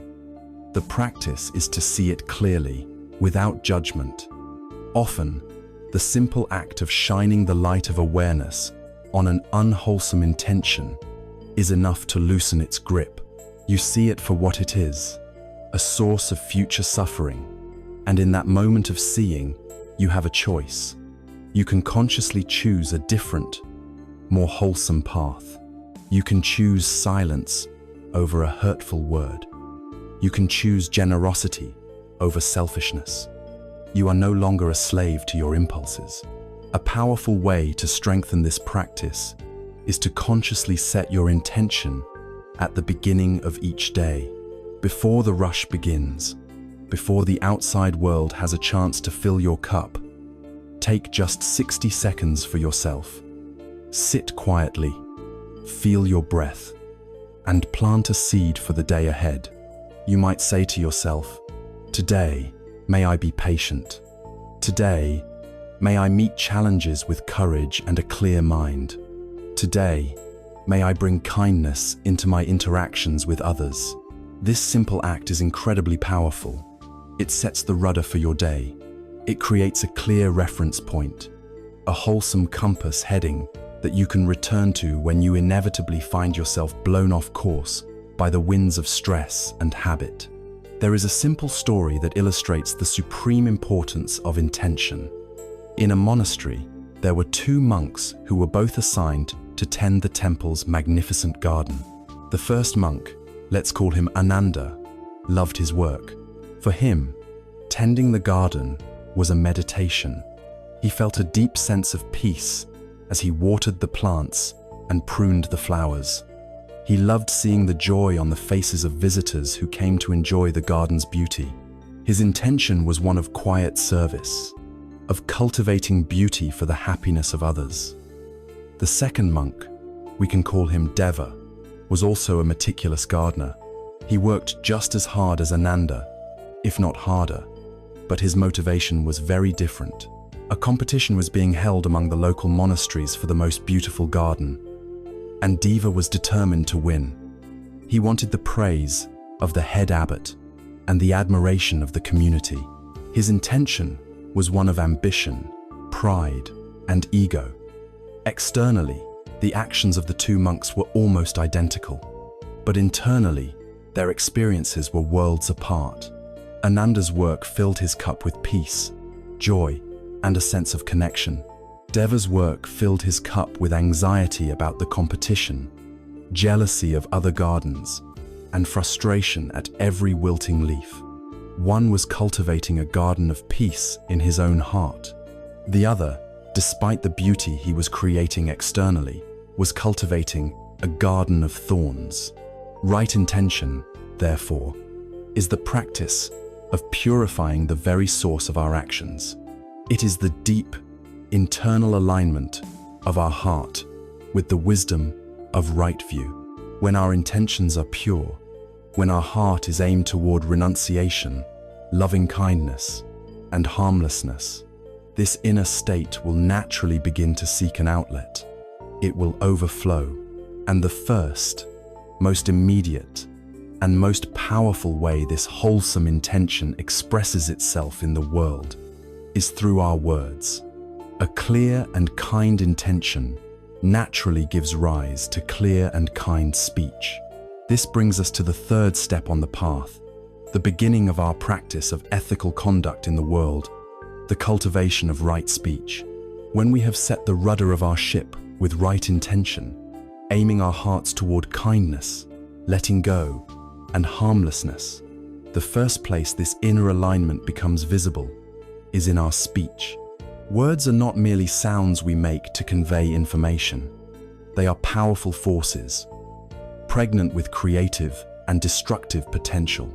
A single word can start a war or seal a peace treaty. It can shatter a person's confidence for a lifetime, or it can inspire them to achieve the impossible. Our words can be weapons that inflict deep and invisible wounds, or they can be instruments that heal, connect, and illuminate. The third step on the Noble Eightfold Path, right speech, or samma vacha, is the practice of learning to wield this power with wisdom, mindfulness, and skill. It is the art of speaking from a place of inner clarity, of emptying our speech of the ego's toxins, and allowing our words to become a source of peace for ourselves and for everyone we encounter. The practice of right speech is traditionally broken down into 4 specific guidelines. These are not restrictive rules, but invitations to bring awareness to the impact of our words. The first is to abstain from false speech. At its most basic level, this means not telling lies, but its meaning runs much deeper. It is a commitment to truthfulness in all its forms. This includes the subtle exaggerations we use to make a story more interesting, the flattering comments we make that we do not mean, the promises we make casually, with no real intention of keeping them. It means being honest with ourselves about our own motivations and feelings. Lying creates a fundamental split in our own consciousness. We are forced to maintain 2 separate realities, the world as it is, and the false world we have created with our words. This is an exhausting and stressful way to live.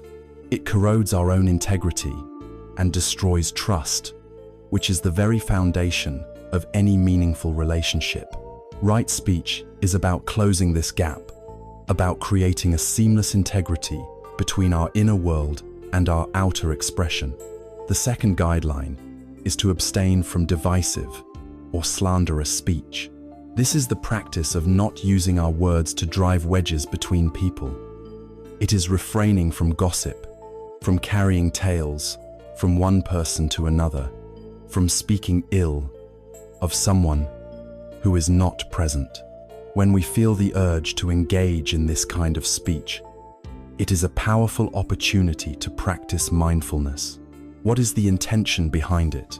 Often, it is the ego's desire to feel important, to be in the know, to bond with one person by creating a shared enemy of another, or to elevate ourselves by diminishing someone else. This kind of speech poisons relationships and creates an atmosphere of suspicion and conflict. The practice of right speech invites us to do the opposite, to use our words to build bridges, not walls. It encourages us to speak in a way that promotes harmony, to highlight the good in others, and when we see conflict, to use our words to gently lead people toward reconciliation. The third guideline is to abstain from harsh speech. This, of course, includes the obvious forms of verbal abuse, like shouting, cursing, and insulting others. But it also includes the more subtle forms of violence we inflict with our words.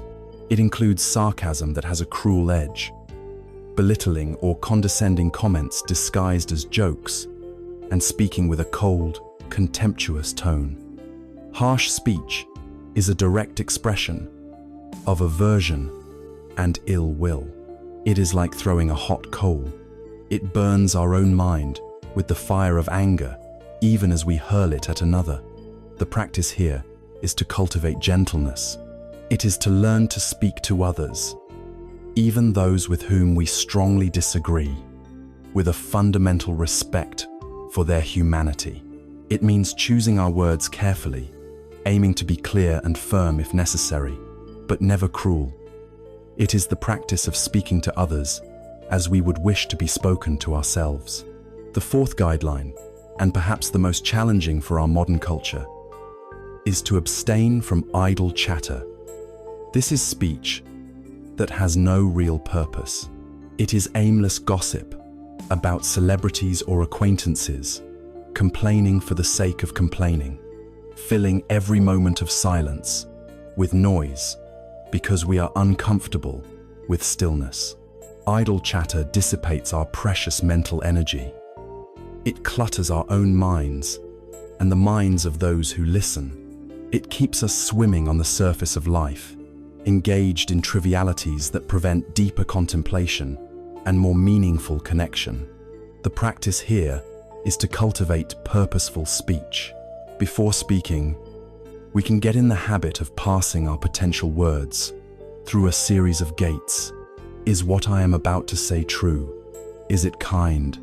Is it beneficial or helpful? Is this the right time to say it? If the answer to any of these is no, then perhaps the most skillful response is silence. This leads us to the other side of right speech, which is the power of noble silence. This is not the tense, awkward silence of someone who is angry or afraid. Noble silence is a conscious choice. It is a silence that is rich, peaceful, and full of awareness. In a world that is saturated with noise, noble silence is a profound refuge. It conserves our energy. It allows us to observe our own minds more clearly, and it creates the space necessary for wisdom to arise. Sometimes, the most compassionate, intelligent, and healing thing we can offer a situation is not our opinion or our advice, but simply our calm, silent, and loving presence. This silence also creates the possibility for the most vital aspect of skillful communication: deep listening. True right speech is impossible without right listening. The practice of deep listening means setting aside our own agenda, our own stories, and our own need to reply. We listen with only one intention: to allow the other person to express themselves fully, to help them empty their own cup. We offer them the rare and precious gift of our full, non-judgmental attention. This kind of listening can dissolve anger, heal old wounds, and create a level of connection that endless talking never could. There is a powerful story that serves as a masterclass in right speech. A man, hearing of the Buddha's fame, became deeply skeptical and jealous. He sought him out and, in front of a crowd of followers, began to shout a long stream of insults at him, calling him a charlatan and a fool. The Buddha did not interrupt. He did not defend himself. He simply sat in noble silence and listened with calm, compassionate attention until the man had exhausted his anger and run out of words. When the man finally fell silent, the Buddha asked him a simple, gentle question.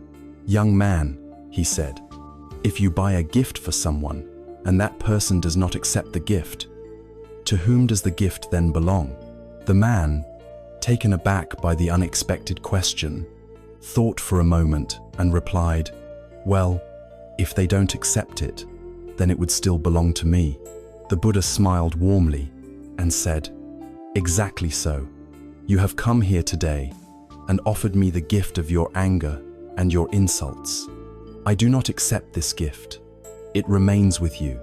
It is your burden to carry, not mine." This beautiful story demonstrates every aspect of right speech. The Buddha's silence was not weakness, it was a shield of peace. His response was not false, it was a profound truth. It was not harsh, it was impeccably gentle. It was not divisive, it sought to teach and liberate. This is the power of a mind that is empty of ego and full of wisdom. Our words do not just describe the world, they actively create it. Each time we speak, we are casting a small spell. When we repeatedly speak of ourselves as being a terribly anxious person or a failure, we are using our words to strengthen the prison walls of that identity. When we engage in gossip and cynical talk, we co-create a world of division and distrust around us. But when we commit to the practice of right speech, we begin to create a different world. By speaking truthfully and kindly, we create a reality of trust, harmony, and clarity for ourselves and for those around us. We are emptying our own cup of the poison of unskillful speech, and we are refusing to pour that same poison into the cups of others. This discipline of purifying the channel through which we so often interact with the world naturally paves the way for the next stage of our training. For just as our intentions manifest in our words often serve as the blueprint for our larger physical behaviors. This brings us to the fourth limb of the path, the practice of right action. Having aligned our view with reality, purified our intentions, and brought mindfulness to our speech, the Noble Eightfold Path now guides us to the next logical expression of our inner world, our physical actions. Right action, or samma kammanta, is the practice of embodying our wisdom and compassion in everything we do, from the most significant decisions to the most trivial gestures. It is about moving through the world with a sense of grace and harmlessness, ensuring that our deeds, like our words, become a source of peace rather than a cause of suffering. It is the art of making our every action a mindful step on the path of emptying our cup, rather than an unconscious act that adds more clutter and agitation. To guide us in this practice, Buddhist tradition offers a set of trainings known as the 5 precepts. These should not be seen as rigid, external commandments that create guilt or fear of punishment. Rather, they are profound aspirations, personal commitments we undertake voluntarily for our own well-being and the well-being of others. The first is the commitment to abstain from taking life. At its most obvious level, this is a vow not to kill another human being, but its spirit extends much further. It is the cultivation of a deep reverence and respect for all life. It encourages us to consider the impact of our actions on animals and the environment, to move from a mindset of dominion over nature to one of connection with it. This practice softens the mind, reduces its coarseness, and reminds us that we are part of a vast, interconnected web of existence, where every life has value. The second precept is to abstain from taking what is not given. This is more than just a rule against shoplifting or bank robbery. It is a deep training in generosity and contentment. It means refraining from any form of dishonesty, such as cheating on our taxes, exploiting others in business, taking credit for someone else's work, or using company resources for personal benefit. It is about respecting the property, the efforts, and the boundaries of others. At its heart, this precept encourages us to find satisfaction in what we have and what we have earned through our own honest efforts, rather than constantly seeking to acquire more through unskillful means. It is a direct antidote to the poison of greed. The third precept is to abstain from sexual misconduct. This is a commitment to not cause harm through our sexuality. In a world where sexuality is often used for exploitation, gratification, or control, this precept invites us to bring mindfulness, respect, and responsibility to our intimate relationships. It means refraining from adultery, from any form of sexual exploitation or harassment, and from any sexual act that causes emotional or physical suffering to ourselves or to another person. It encourages us to see our sexuality not as a source of shame or a mere tool for pleasure, but as a powerful force that, when guided by kindness and commitment, can be a source of profound connection, intimacy, and mutual respect. The fourth precept, which we have already explored, is to abstain from false speech. Its inclusion here highlights the deep integration of the path. Our words are actions, and integrity in speech is a cornerstone of ethical behavior. The fifth and final precept is to abstain from intoxicants that lead to heedlessness. This is a commitment to clarity. The point is not a puritanical prohibition against a glass of wine with dinner, but a pragmatic recognition that we cannot walk a path of awareness if we are deliberately and habitually clouding our minds. Intoxicants that diminish our mindfulness, weaken our self-control, and lead us to break the other precepts are an obstacle to our practice. This precept is a vow to protect our own mind, to cherish our capacity for clear seeing as our most valuable asset on this journey. Underlying all these precepts is the principle of karma, which, as we have seen, is rooted in intention. Right action is not just about avoiding a list of bad behaviors. It is about bringing conscious, wholesome intention to our every act. An action performed accidentally is very different from an action performed with a deliberate intent to cause harm. The practice of right action is the practice of creating a small, silent gap of mindfulness between an impulse and a physical action. In that space, we have the opportunity to check in with our motivation. We can ask, is this action I am about to take coming from a place of kindness, generosity, and clarity? Or is it being driven by the unconscious forces of anger, greed, fear, or jealousy? This practice transforms our life from a series of unconscious reactions into a series of conscious, skillful choices. We cease to be a puppet of our habits and become the graceful architect of our own life. We may think that our character is forged in great, heroic moments, but the truth is that it is sculpted in the countless, small, seemingly insignificant choices we make every single day. The choice to hold the door open for a stranger, The choice to pick up a piece of trash from the sidewalk. The choice to put your shopping cart back in the designated area instead of leaving it in a parking space. Each of these small deeds is a single, mindful strike of a chisel on the raw block of our consciousness. One single strike may seem to do very little, but thousands upon thousands of such strikes, performed with mindful attention over time, can transform a rough block of stone into a masterpiece. Our character is the statue we are carving, moment by moment, with our daily actions. There is a story about a young, impatient apprentice who wished to become a master stone cutter. He wanted to carve magnificent statues of gods and kings, but his mind was scattered and his hands were clumsy. He would strike too hard and crack the stone, or his attention would wander and his lines would be uneven. His wise master, seeing his frustration, gave him a single curious task. For 1 full year, the apprentice was to do nothing but strike a single, large block of granite with his hammer and chisel. He was to make one strike every 10 seconds, from sunrise to sunset, day after day.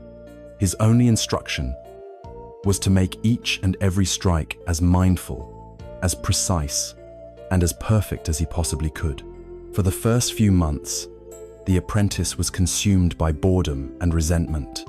His mind screamed in protest, but he had promised his master, so he continued. Slowly, imperceptibly at first, something began to change. His mind stopped fighting the repetition and began to merge with it.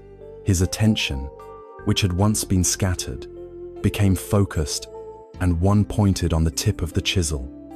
He began to feel the stone, to understand its texture, its grain, its hidden possibilities. His breath began to synchronize with the rise and fall of the hammer. The simple, repetitive action became a profound and moving meditation. At the end of the year, the master returned. He found an apprentice transformed. The young man was no longer impatient and agitated, but calm, centered, and deeply present. The master gestured to a new block of marble and said, "Now, carve me a lion."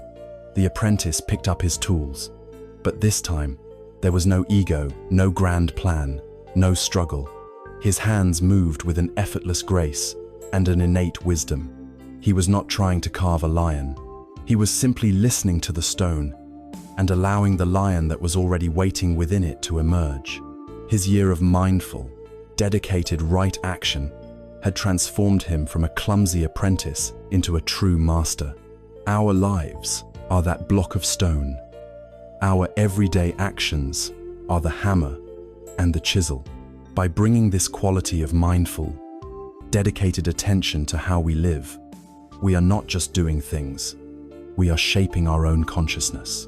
The practice of right action, therefore, is the practice of weaving mindfulness and compassion into the very fabric of our daily movements. It is about transforming our every gesture into an expression of our deepest wisdom. And for most of us in the modern world, a vast portion of our time, our energy, and our action is dedicated to one specific area, our work. How we choose to earn a living, the place where we spend 8 or more hours of our day, has a profound and undeniable impact on the state of our mind and our sense of integrity. The path, in its comprehensive wisdom, addresses this directly. This brings us to the 5th limb of the path, the crucial practice of right livelihood. We have seen how the Noble Path guides us to bring mindfulness and compassion into our words through right speech and into our deeds through right action. The path now invites us to apply these same principles of harmlessness and integrity to one of the most significant and time-consuming activities of our modern lives, our work. Right livelihood, or Sama Ajiva, is the 5th step on the path, and it asks us to look honestly at how we earn our living. For most of us, our job is far more than just a source of income. It is where we spend 1/3 or more of our waking hours. It is a primary way we interact with society, and it is often deeply intertwined with our sense of identity and self-worth. The practice of right livelihood is about ensuring that this enormous portion of our lives does not fill our cup with guilt, stress, and conflict, but instead becomes a worthy expression of our deepest values.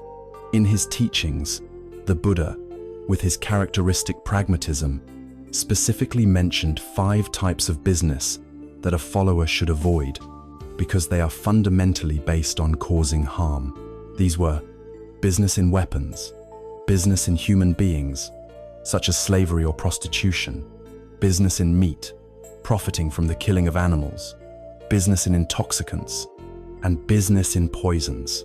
In our contemporary world, we can understand the timeless principle underlying all of these prohibitions. The core of right livelihood is to consciously avoid work that is founded upon violence, exploitation, deception, or addiction. It is about refusing to build our own financial security on the suffering of others. Looking at this list, it may seem that very few of us are directly engaged in these specific trades, but the spirit of the teaching invites a deeper inquiry. Do our professional actions, even indirectly, contribute to conflict? Does our company exploit its workers or the environment? Does our industry profit from the anxieties and addictions of its customers? These are not easy questions, and the purpose of asking them is not to generate guilt, but to awaken a sensitive and discerning conscience. It is crucial to approach this path with compassion for our own circumstances. Most people are not in a position where they can simply quit a job that feels out of alignment with their values. We have families to support and bills to pay. The practice of right livelihood, therefore, is not necessarily about finding the perfect job, which may not exist. It is, more practically, about how we bring more integrity, mindfulness, and benefit to the work we are already doing. The question shifts from, what should I do, to how should I be, right where I am? We can begin by bringing the quality of the stonecutter's mind to our daily tasks. Whatever our job, we can choose to do it with care, with diligence, and with our full attention. We can make a firm commitment to practice right speech with our colleagues, our clients, and our customers, choosing honesty and kindness over deception or aggression. We can actively look for small opportunities to be of genuine service, to make someone's day a little easier or brighter. We can also gently but firmly refuse to participate in practices we know to be unethical, even if it is uncomfortable. By shifting our attitude, we can transform our workplace from a source of stress into a monastery for daily life, a place where we have countless opportunities to practice patience, generosity, diligence, and cooperation. Right livelihood also invites us to examine our relationship with work itself.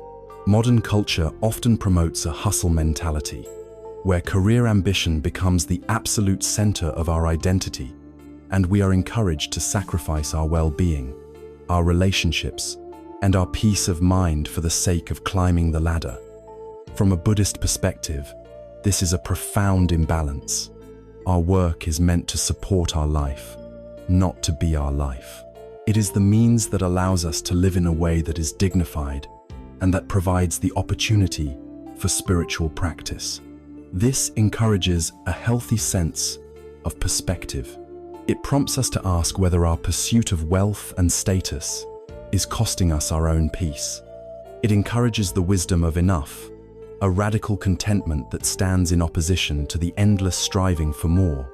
A right livelihood is one that provides for our needs, while also leaving us with the time and the mental energy to cultivate our minds, to nurture our relationships, and to simply be. Ultimately, right livelihood is a practice of integrity. The word integrity comes from the root integer, meaning whole or undivided. When our work is in direct conflict with our deepest ethical values, it creates a painful split within us. We are forced to be one person at home and a different person at the office. This inner conflict is a major, often unconscious, source of stress, anxiety, and unhappiness. It is a constant, low-level poison trickling into our cup. The practice of right livelihood is the lifelong work of closing this gap, of striving to make our external life in the marketplace a true and honest reflection of our inner compass of compassion and wisdom. When our work becomes an expression of our integrity, it ceases to be a heavy burden that we carry. It can become a source of genuine satisfaction, fulfillment, and even joy. There is a touching story from the final days of the Buddha's life that offers a profound insight into the nature of livelihood, action, and intention. A blacksmith named Kunda, who was a devoted follower, invited the Buddha and his monks for a meal. With great love and care, Kunda prepared the best food he could offer. Tragically, the food was somehow contaminated, and soon after the meal, the Buddha became gravely ill, realizing that his death was near. When the other monks understood what had happened, some began to whisper that Kunda had accumulated terrible karma, that his offering had killed the Blessed One. The weight of this potential guilt on Kunda would have been unimaginable. The Buddha, even as he lay dying, heard of these whispers. He immediately called his chief attendant, Ananda, and gave him a very specific instruction. He said that there are two offerings of food that are of the greatest and most equal merit. The offering a Buddha receives just before his great enlightenment, and the offering he receives just before his final passing into parinirvana. He told Ananda to go directly to Kunda and tell him this, to completely clear his name, and to let him know that his offering was a source of immense merit, and that he should feel no remorse, only joy. This story is a powerful teaching. Kunda's livelihood as a smith could have involved making tools that could be used for harm, but his action in this moment was motivated by the purest intention of generosity and love. And in the Buddha's compassionate view, it was this pure intention that determined the quality of the act. The story reminds us that even within a life that may be complex and imperfect, opportunities for profoundly wholesome action are always available, and that the purity of our intention is the key that unlocks their value. Through the practices of right speech, right action, and right livelihood, we learn to bring our outer life into a beautiful and coherent harmony with our inner aspirations. We build a solid foundation of ethical integrity. This foundation is crucial because it calms the mind, frees it from the agitation of guilt and remorse, and creates the ideal conditions for the deeper, more subtle work of mental training. But this transformation of our habits, this commitment to living with integrity, does not happen on its own. It requires energy. It requires a specific kind of effort, not a tense, grim, white-knuckled striving, but a balanced, joyful, and persistent application of our will. This brings us from the division of ethical conduct to the division of mental discipline, and to the sixth limb of the path, the cultivation of right effort. We have now laid the foundation of an ethical life through right speech, right action, and right livelihood.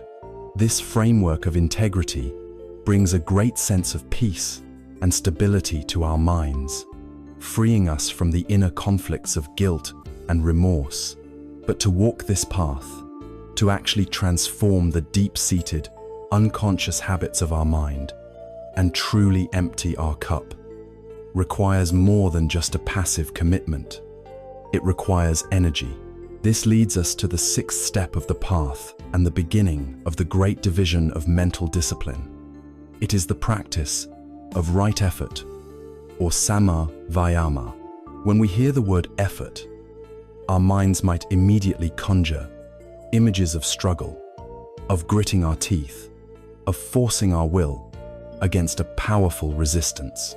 We might think of tense, white-knuckled striving, but the effort described here is something far more skillful, subtle, and beautiful. It is the gentle art of trying. It is the wise and compassionate application of our energy, an energy that is both joyfully persistent and deeply relaxed. It is vital to distinguish this wise effort from the ego's brand of striving. The ego's effort is born of desire and impatience. It is tense, aggressive, and relentlessly goal-oriented. It is the inner voice that says, I have to achieve this. I have to force my mind to be quiet. I have to get enlightened, and I have to get there fast. This kind of forceful, anxious energy is actually counterproductive. It is like trying to make muddy water clear by stirring it vigorously. It only creates more agitation, more tension, and more self-judgment in our cup. Right effort, on the other hand, is like the gentle, steady pressure of water flowing downhill. It is not violent or aggressive, but its quiet persistence can wear away even the hardest stone. It is an energy of encouragement, not of force. It is the simple, heartfelt quality of showing up for our lives and for our practice with an open and willing heart, day after day. The practice of right effort is traditionally described as a form of skillful gardening of the mind, comprised of 4 great efforts. This framework provides a comprehensive guide for how to apply our energy wisely. The first is the effort to prevent unwholesome states from arising. This is like putting a sturdy fence around our mental garden. We use our mindfulness to become aware of the external triggers and internal habits that tend to give rise to unwholesome states like anger, greed, envy, or despair. When we notice a potential trigger, critical comment, a tempting advertisement, a stressful situation, we apply a gentle effort not to mindlessly react. We choose not to water that unwholesome seed. We might choose to take a few deep breaths, to walk away from the situation, or to simply observe the initial flicker of irritation without fanning it into a flame. This is a proactive, preventative form of wisdom. The second is the effort to abandon unwholesome states that have already arisen. Despite our best efforts, the pests will sometimes get into the garden. A weed of anger has already sprouted. A cloud of anxiety has already descended. The wrong effort here would be to try to violently suppress the feeling, to pretend it isn't there. This only pushes it underground, where it will fester and gain strength. Right effort is the courage to turn towards the unwholesome state with mindful attention. We acknowledge it without judgment. Anger is present. We investigate it with a gentle curiosity. What does this feel like in my body? What thought triggered this? We allow it to be there, holding it in a spacious, compassionate awareness. In doing so, we stop feeding it with our resistance, and like any fire deprived of fuel, it will naturally burn itself out. We are skillfully removing the weed without tearing up the entire garden. The third is the effort to cultivate wholesome states that have not yet arisen. This is the joyful and creative aspect of our mental gardening. It is the act of deliberately planting the seeds of wholesome qualities like kindness, compassion, generosity, joy, and tranquility. We can do this through specific practices. We can practice loving kindness meditation, deliberately sending wishes of well-being to ourselves and others. We can read inspiring texts or listen to teachings that uplift the mind. We can consciously perform small acts of generosity or service. We are not just passively waiting for happiness to strike us. We are actively creating the causes and conditions for wholesome and beautiful qualities to grow in our hearts. The fourth and final is the effort to maintain and nurture wholesome states that have already arisen. When a moment of genuine peace, a flicker of selfless joy, or a wave of deep compassion arises in our mind, our habitual tendency is often to either overlook it or to grasp it so tightly that we squeeze the life out of it. The effort here is to learn to savor these precious moments. When you feel a sense of calm, the practice is to really notice it, to allow it to permeate your whole being. When you feel joy for another's success, the practice is to dwell in that feeling, to let it expand. By giving these wholesome states our full and appreciative attention, we are giving them the water and sunlight they need to flourish. We are strengthening their neural pathways in our brain, making it more likely that they will arise again in the future.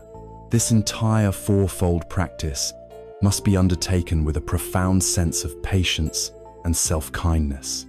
This path is a marathon, not a sprint. There will be days, or even weeks, when we feel we are making no progress at all. When the weeds in our garden seem to be growing faster than the flowers, it is in these moments that right effort includes the crucial effort to be kind to ourselves, to treat ourselves as we would a beloved friend who is struggling and learning a difficult new skill. To scold ourselves for having a distracted meditation or for losing our temper is wrong effort. It is simply the ego adding another layer of violence and aversion to the mix. The wise effort is to acknowledge the lapse with a gentle heart, to perhaps learn something from it, and then, with quiet resolve, to simply begin again. There is a beautiful story that perfectly captures the essence of this balanced approach. A monk named Sona was practicing meditation with a fierce, almost violent intensity. He was a former musician, and he brought the same perfectionistic drive to his spiritual life. He walked in meditation until his feet were raw and bloody. He sat for hours on end, fighting his thoughts and driving himself to the point of exhaustion. Yet, he was not finding the peace he sought. He was only becoming more and more frustrated and discouraged, and was on the verge of giving up. The Buddha, seeing his plight with his mind's eye, went to visit him. He knew that Sona had been a master of the sitar, a stringed instrument, before becoming a monk. He asked him, "Sona, tell me, when you were a musician, if you tuned the strings of your sitar too tightly, could you produce a beautiful, harmonious sound?" Sona replied, "No, Lord. The strings would be shrill, and they would likely break." The Buddha then asked, "And if you left the strings too loose, too slack, could you produce a beautiful sound?" "No, Lord," Sona said. "The sound would be dull and flat, and it would not carry." The Buddha then asked the final question, "And what happened, Sona, when you tuned the strings just right, neither too tight nor too loose?" Sona's face lit up with the memory. "Then, Lord," he said, "the instrument was perfectly in tune, and it produced a beautiful, resonant, and harmonious sound." The Buddha smiled and delivered the teaching. So it is, Sona, with the spiritual path. If your effort is too strained and tense, it leads to restlessness and agitation. If your effort is too slack and lazy, it leads to dullness and torpor.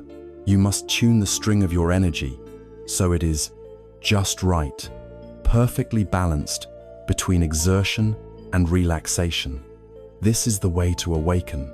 Right effort, therefore, is the wise and compassionate energy that fuels our entire journey.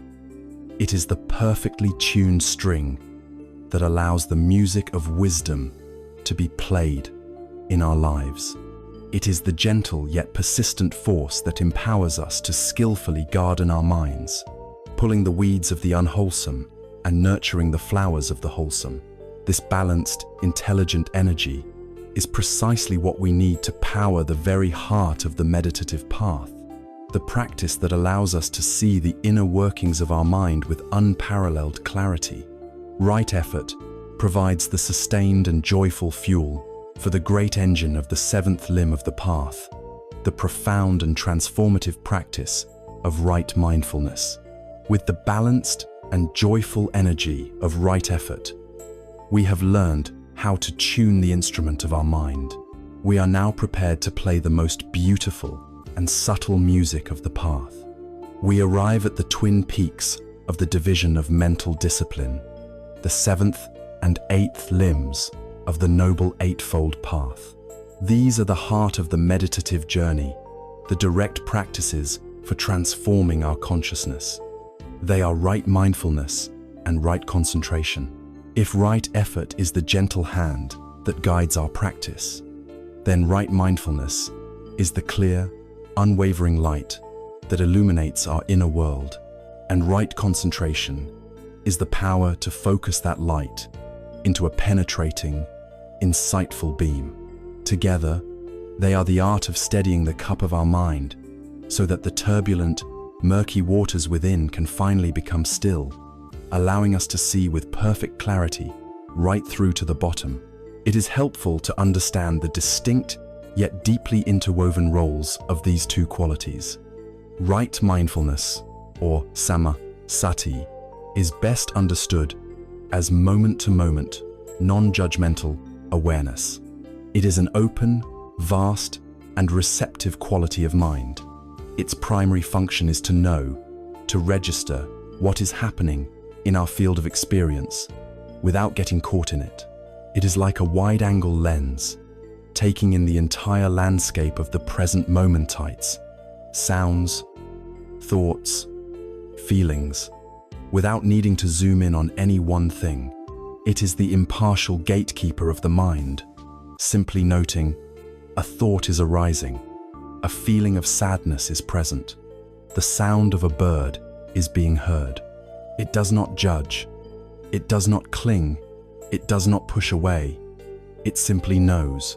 Right concentration, or samma samadhi, is the mind's ability to unify itself, to gather its scattered energies and place them on a single object of attention, and to keep them there. If mindfulness is the wide-angle lens, concentration is the powerful zoom lens or the focused laser beam. It is the staying power of the mind. When we practice mindfulness of breathing and our mind wanders, it is mindfulness that notices the wandering. It is concentration that we are cultivating each time we gently but firmly return our attention to the breath and encourage it to stay. These two qualities work together like the two wings of a bird. They are inseparable and mutually supportive. A strong, stable concentration provides the ideal platform for a clear and continuous mindfulness. And a clear, non-judgmental mindfulness prevents our concentration from becoming rigid or tense, and it is what brings us back when our focus inevitably falters. The formal training in right mindfulness is laid out in a teaching called the Four Foundations of Mindfulness. This is a systematic and comprehensive guide to exploring the entirety of our human experience with awareness. The first foundation is mindfulness of the body. This is our anchor. It includes the mindfulness of breathing we have already explored, as well as awareness of our body's posture, knowing when we are sitting, standing, walking, or lying down. It also means bringing a curious attention to the constant flow of physical sensations within the body: warmth, coolness, tingling, pressure, tightness, and ease. This practice grounds us in the tangible reality of the present moment and helps us to see the body not as a solid thing we own, but as a dynamic, changing process. The second foundation is mindfulness of feelings. The word feeling here refers not to complex emotions, but to the raw, immediate feeling tone that accompanies every single moment of our experience. Every sight, every sound, every thought has a feeling tone of being either pleasant, unpleasant, or neutral. Usually, we react to these tones unconsciously, grasping at the pleasant, and pushing away the unpleasant. This practice invites us to simply observe these tones as they arise and pass away without reacting. We see the pleasant feeling arise, and we watch it go without clinging. We see the unpleasant feeling arise, and we watch it go without aversion. This is a direct training in undermining the roots of craving and aversion. The third foundation is mindfulness of the mind itself. This is the practice of turning the light of awareness back onto the quality of our consciousness in this moment. We learn to recognize, right now, the mind has greed, or right now, the mind has anger. We also recognize, right now, the mind is scattered, or right now, the mind is calm and concentrated. By observing these mental states as objective phenomena, we stop identifying with them so personally. We realize that we are not an angry person, but rather a consciousness in which the temporary state of anger has arisen. This creates a liberating space between our awareness and our moods. The fourth and most subtle foundation is mindfulness of dhammas, or mental objects.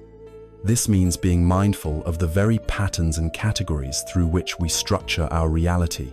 It involves, for example, observing our experience through the lens of the 5 hindrances noticing when sensual desire, ill will, sloth, restlessness, or doubt are present, and when they are absent. Or it can mean looking at our experience through the lens of the 4 noble truths, seeing dukkha, its cause, its cessation, and the path, playing out in real time. It is mindfulness of the very process of reality itself. As we cultivate these 4 foundations with the balanced energy of right effort, our power of concentration naturally deepens. The mind, which was once like a restless monkey, becomes more like a trained dolphin, playful, intelligent, and able to stay on task. As this stability grows, the mind can enter into profound states of meditative absorption, known as the jhanas. These are not mystical trances, but natural states of deep calm, joy, and equanimity that arise when the mind is temporarily free from its usual distractions and hindrances. A mind that has been unified and brightened through concentration is an incredibly powerful tool.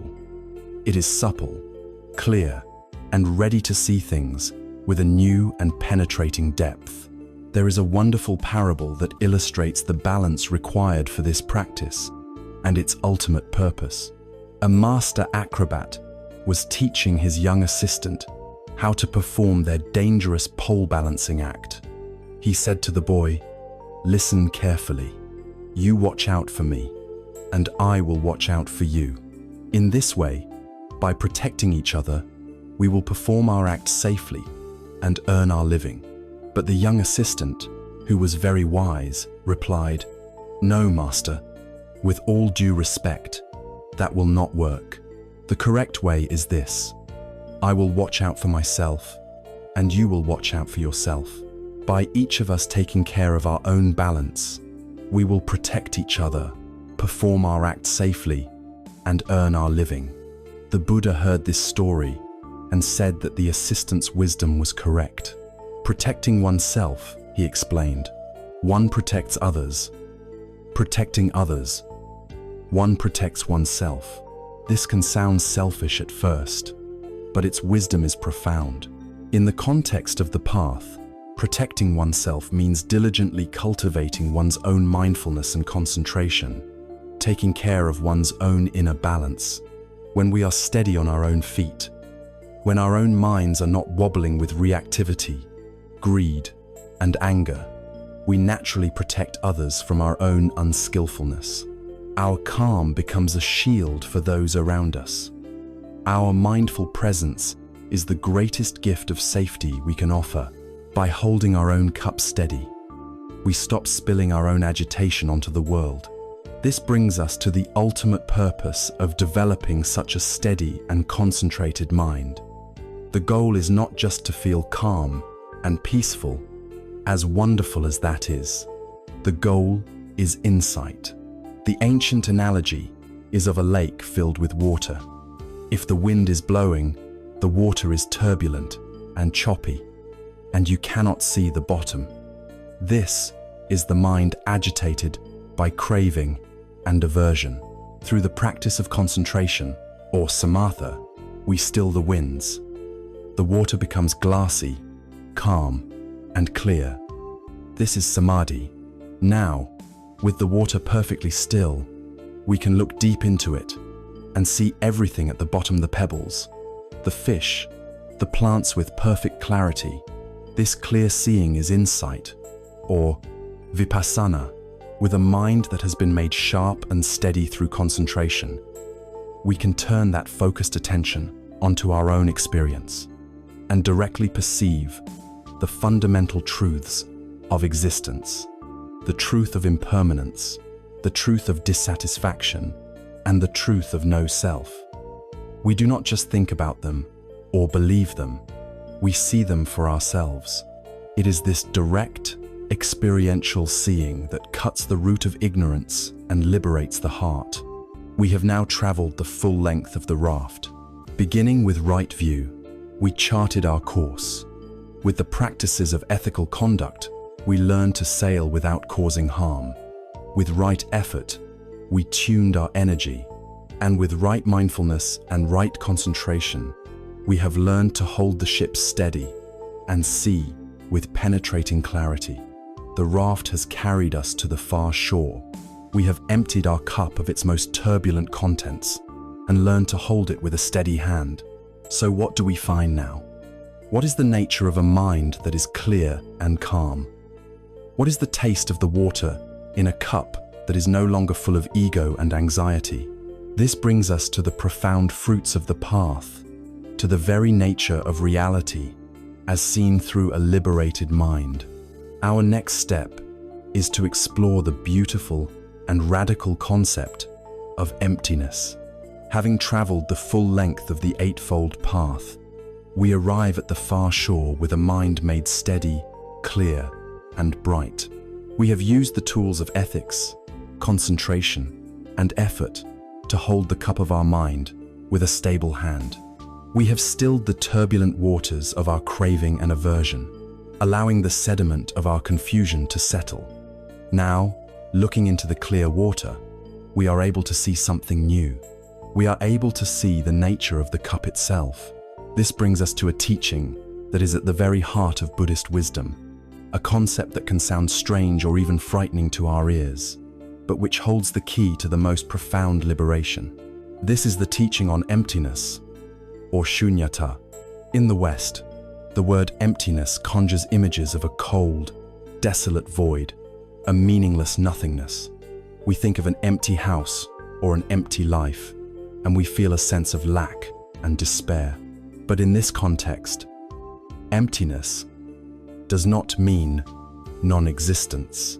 It points to a truth that is far more dynamic, joyful, and radically interconnected. To understand it, let us return to the central image of our journey. The cup. What is it that makes a cup useful? Is it the clay from which it is made? Is it the glaze that gives it color? Is it the handle to number? While all these things are part of the cup, the essential quality that makes a cup is the empty space inside. Without that emptiness, it would simply be a solid lump of ceramic, unable to hold or receive anything. Its very function, its identity as a cup, is defined by its emptiness.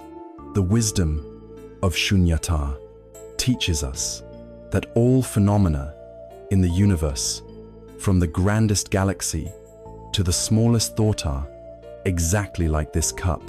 The most famous distillation of this teaching comes from a text called the Heart Sutra, which boldly declares, "Form is emptiness, and emptiness is form."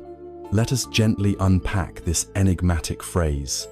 The first part, "Form is emptiness," means that any physical object, any feeling, any idea that we can perceive if we examine it deeply, we will find that it is empty of a solid, separate, independent self.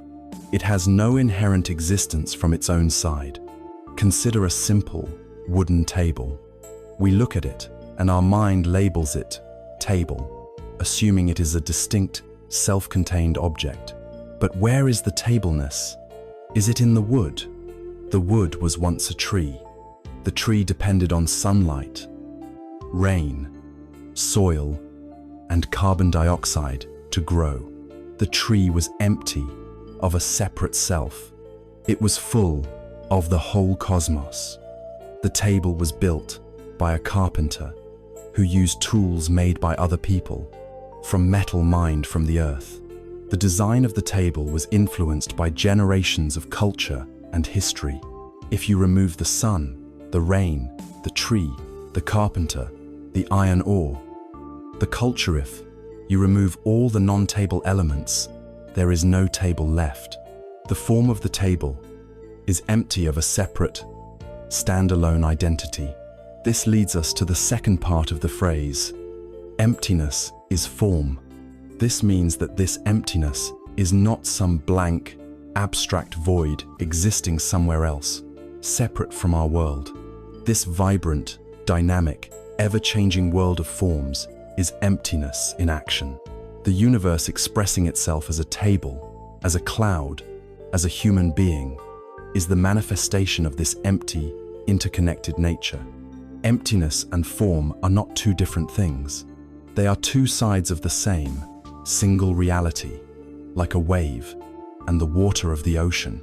To see things in this way is to see their profound interconnectedness.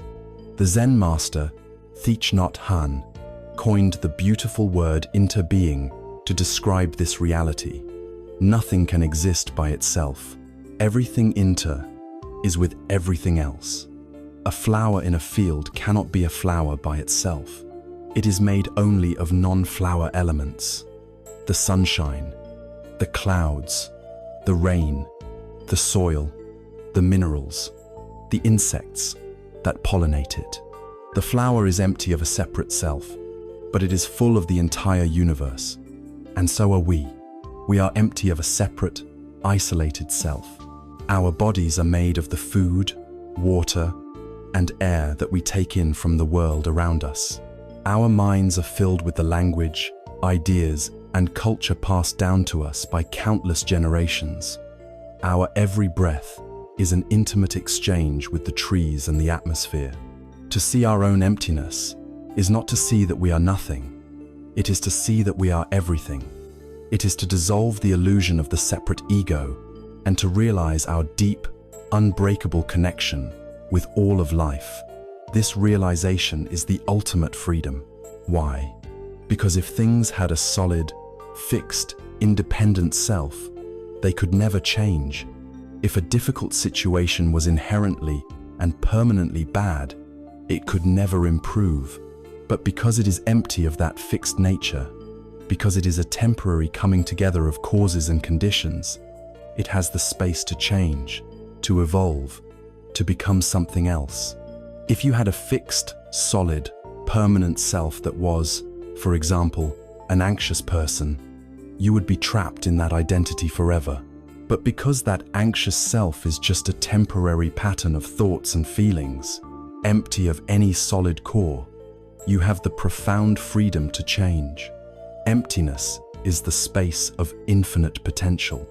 It is the open field of possibility. It is liberation from the prison of a fixed identity. We can practice contemplating this truth in our own lives. We can sit quietly and look at the so-called self. We can ask, who am I? Am I this body?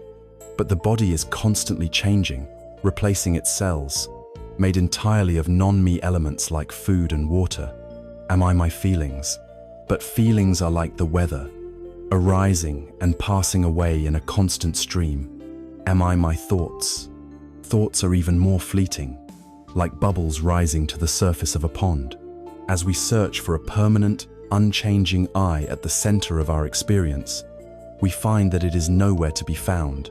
What we find instead is a flowing, dynamic, open process. This direct seeing is the experience of anatta, or no self, which is the personal taste of the universal truth of shunyata. We can also practice this with external objects. We can look at a piece of fruit and contemplate all the non-fruit elements that are present within it: the sun, the rain, the earth, the farmer's labor. This practice gently dissolves the hard line we draw between me and the world, fostering a sense of wonder and connection. So we see now that the goal of our journey was never to arrive at a state of blank nothingness. The goal was to empty the cup of a fundamental delusion, the delusion that it was a solid, separate, independent thing that needed to be protected and defended. We have emptied it of the bitter water of the ego's fear and the murky sediment of our attachments. And in seeing the cup's true nature, its beautiful, functional, and interconnected emptiness, we are finally free. The space inside is now clear, and for the first time, we have a truly conscious choice about what we put into it. Now that our cup is no longer automatically filled by the chaotic streams of our conditioning, what wholesome, nourishing drink shall we choose to pour in? The first and most powerful choice, the water that can heal all wounds and dissolve all fear, is the practice of universal, unconditional friendliness. It is the intentional cultivation of loving kindness. We have arrived at a place of profound stillness and potential. Through understanding the liberating truth of emptiness, we see that our cup is not a solid, fixed thing, defined by the hard walls of the ego. It is open, spacious, and waiting. For the first time, we have a conscious choice about what we put inside. Now that our cup is no longer automatically filled with the murky, turbulent waters of our conditioning, what wholesome, nourishing drink shall we choose to pour in? The Buddhist path proposes that the first, most healing, and most transformative element we can cultivate is metta, the radiant warmth of loving kindness. Metta is often translated as love, but it is very different from the sentimental, romantic, or possessive emotion we usually associate with that word. Metta is a powerful, intentional cultivation of unconditional friendliness, a boundless goodwill that is extended to all living beings without discrimination. It is the simple, heartfelt, and unwavering wish for the genuine happiness and well-being of all. It is crucial to understand that metta is not a feeling that we must somehow manufacture. It is a practice, a conscious cultivation. Many people begin this practice, and when they do not immediately feel a wave of love, they believe they are failing. This is a misunderstanding. The practice of metta is like tending a garden. You do not wait for a flower to magically appear. You diligently prepare the soil, you plant the seeds, and you water them with your patient attention. The feeling of love is the flower which may or may not bloom on any given day. The practice is in the steady, gentle gardening, regardless of the immediate emotional weather. The formal practice of metta meditation is a beautiful, systematic way to cultivate this quality. It is traditionally done in stages, like dropping a pebble into a still pond and watching the ripples expand outward. The first and most important ripple is directed toward ourselves. Find a comfortable posture, close your eyes, and perhaps place a hand over your heart as a gesture of kindness to your own being. For many of us, this is the most difficult step, as our inner critic is so loud and so practiced. But we cannot offer others a drink from an empty cup. We must learn to fill our own. With a gentle intention, begin to silently repeat a series of phrases directed at yourself.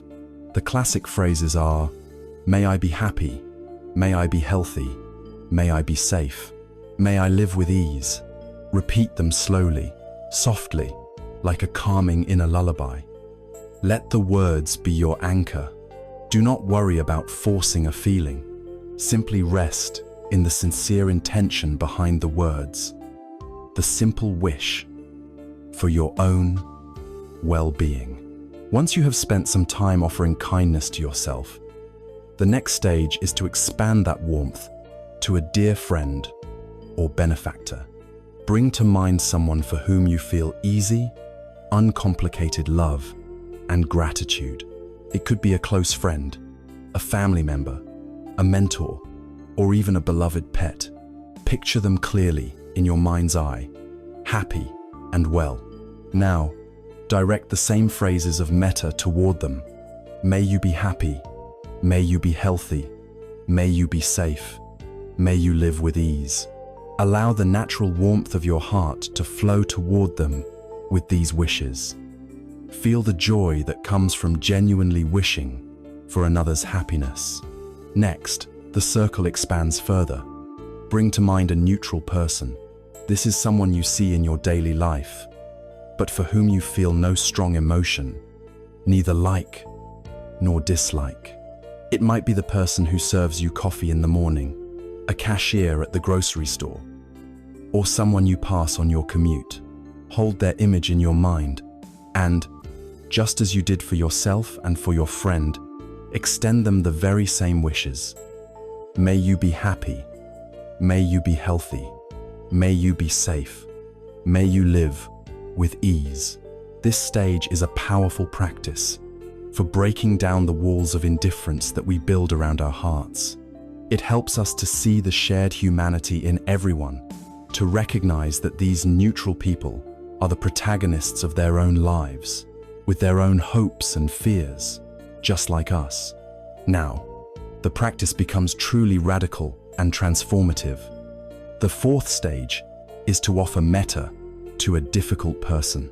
Gently bring to mind someone with whom you have a challenging relationship, someone who has hurt you, or for whom you feel resentment or anger.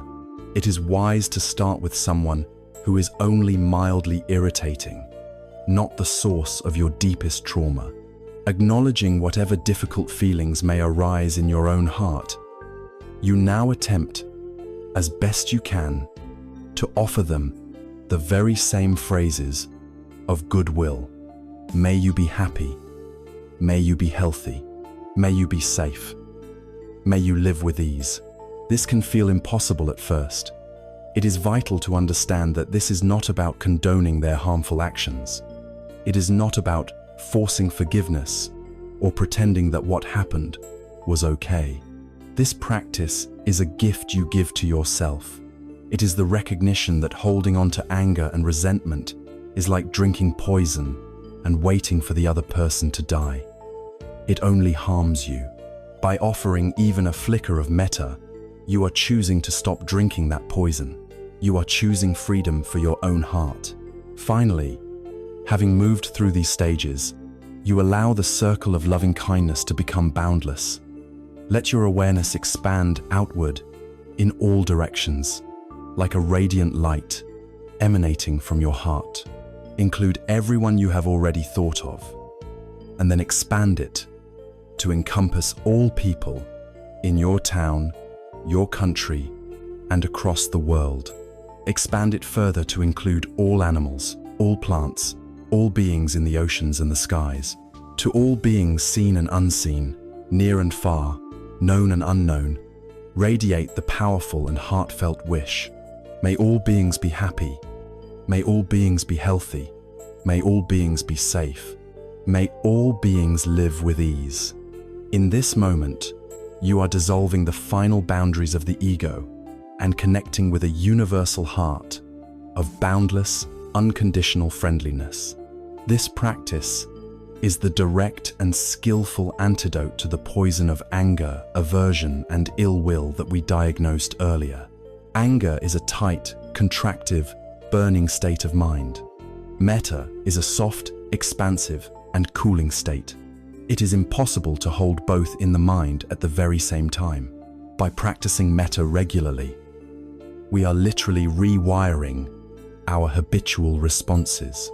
Instead of meeting life's irritations with a flash of anger, the mind becomes more inclined to respond with patience, understanding, and an open heart. The transformative power of this practice is not merely theoretical. It is a force of immense courage and strength. This is illustrated in the dramatic story of a man named Angulimala. He was a ruthless serial killer who terrorized the kingdom, murdering people and collecting a finger from each one to wear as a gruesome garland around his neck. One day, the Buddha, against all advice, calmly walked into the forest where Angulimala lived. Seeing him, the killer was overjoyed, thinking this would be an easy victim. He began to run after the Buddha, but a strange thing happened. No matter how fast he ran, he could not catch up to the Buddha, who was only walking at a slow, normal pace. Exhausted and enraged, Angulimala screamed, "Stop, monk, stop!" The Buddha, continuing to walk, turned his head and said, "I have stopped, Angulimala. It is you who have not stopped." This mysterious reply stunned the murderer into silence. "What do you mean?" he demanded. The Buddha explained, "I have stopped all acts of killing and harming living beings. I have laid down the sword of violence forever. You are the one who is still running, caught in the endless cycle of hatred and causing suffering." In that moment, the Buddha's absolute fearlessness, his complete lack of aversion, and the immense, palpable field of loving kindness that surrounded him shattered Angulimala's entire worldview. The killer's rage and hatred could find no purchase, no fuel, in the face of such unconditional goodwill. He threw down his weapons, bowed at the Buddha's feet, and begged to become a monk. Through immense effort and the guidance of the Buddha, Angulimala eventually purified his mind of all its violent conditioning and became a fully liberated, peaceful saint.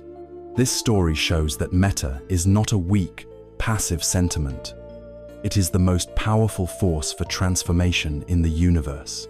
The practice of metta, of filling our cup with the radiant warmth of loving kindness, is a profound act of healing for ourselves and for the world.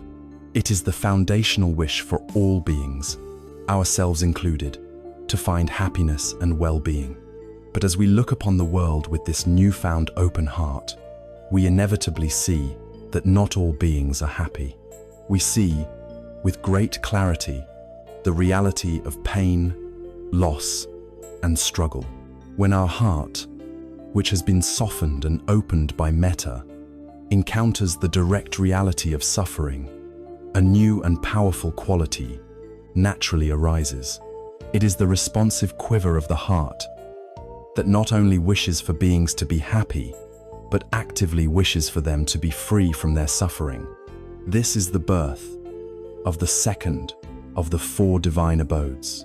This is the birth of compassion. Having filled our cup with the warm, unconditional friendliness of loving kindness, our heart is now open and receptive. We have cultivated the sincere wish for all beings to be happy. But as we look upon the world through this open-hearted lens, we are met with an unavoidable truth, the reality of suffering. We see loneliness, sickness, grief, and fear, not only on the news or in faraway places, but in the lives of our neighbors, our families, and within our own being. When the warm heart of metta encounters the direct, tangible pain of suffering, a new and profound quality is born from that meeting. This is karuna, or compassion. Compassion is not a feeling of sadness or a sense of being overwhelmed by the world's problems. The word itself, in the ancient Pali language, suggests a trembling or quivering of the heart in the face of suffering. It is an empathetic resonance, a feeling with another, not just feeling for them. And this heartfelt resonance is always coupled with a sincere, an active wish. May you be free from your suffering.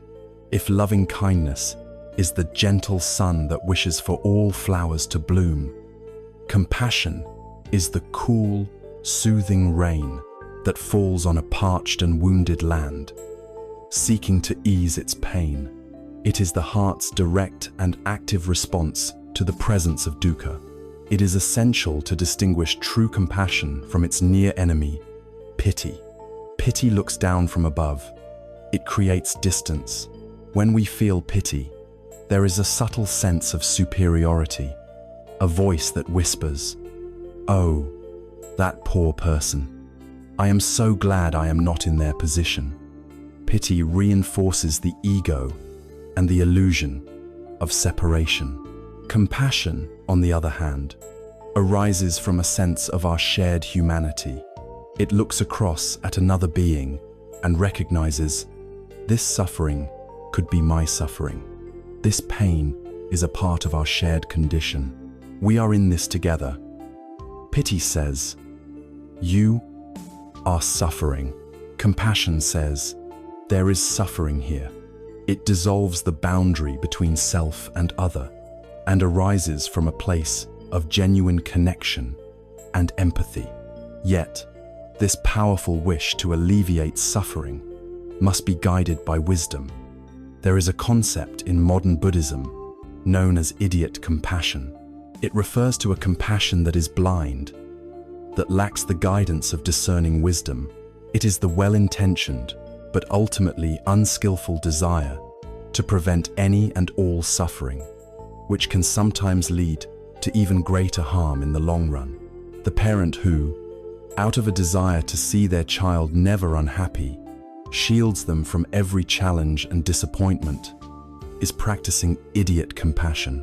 They are preventing the child from developing the resilience and strength needed to navigate life. The friend who enables an addict's self-destructive behavior by constantly rescuing them from the consequences is practicing idiot compassion. They are prolonging the ultimate suffering out of an aversion to the immediate, necessary pain of withdrawal and recovery. True, wise compassion is not always about being nice. Sometimes the most compassionate action is to set a firm boundary. Sometimes it is to speak a difficult and uncomfortable truth. Sometimes it is to allow another person to face the natural consequences of their actions, as this may be the only way they can truly learn and grow. Wise compassion is not concerned with a quick fix. It is dedicated to the long-term cessation of suffering. One of the greatest challenges on this path is learning how to face the immense suffering in the world and in our own lives without being consumed by it. This is the crisis of compassion, fatigue, or burnout that affects so many caring people. How can we keep our hearts open without drowning? The wisdom traditions offer practices to train the heart in resilience. One of the most powerful is the Tibetan practice of Tonglen, or sending and receiving. In this meditation, we reverse the ego's habitual pattern. On the in-breath, we courageously and mindfully breathe in the suffering of another person, visualizing it as dark, heavy smoke. We take it into the vast, empty space of our own heart, a space that, as we've learned from the wisdom of Shunyata, is boundless and cannot be harmed. On the out-breath, we then breathe out all of our own peace, our own happiness, our own well-being, visualizing it as a bright, healing light that we send to the other person, wishing for them to be free from their pain. This practice is a radical training in fearlessness. It teaches us that our heart is vast enough to hold and transform suffering without being destroyed by it, and it builds a boundless sense of compassion. Crucially, this practice must also be applied to ourselves. We cannot be a source of healing for others if our own well is dry. When we are suffering, we must learn to turn this compassionate attention inward, to breathe in our own pain with courage, and to breathe out wishes of peace and freedom for ourselves. There is a powerful story that demonstrates the nature of true compassion in action. One day, The Buddha and his devoted attendant Ananda were walking through the monastery when they came upon a monk lying in his own filth. The monk, named Putigata Tissa, was afflicted with a terrible skin disease. His body was covered in oozing, foul-smelling sores, and his robes were stuck to him, soiled and stiff. The other monks, repulsed by his appearance and the smell, had been avoiding him, leaving him utterly alone in his misery. Seeing this, the Buddha did not recoil. He did not simply offer a prayer from a distance. Without a moment's hesitation, he told Ananda to fetch hot water.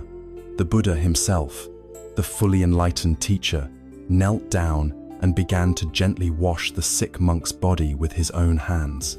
He carefully cleaned his sores, soaked his soiled robes to soften them, and helped him into a clean, fresh set of robes. He made the monk comfortable, and then, turning to the other monks who had gathered to watch, he delivered a timeless teaching. "Monks," he said, "you have no mother here.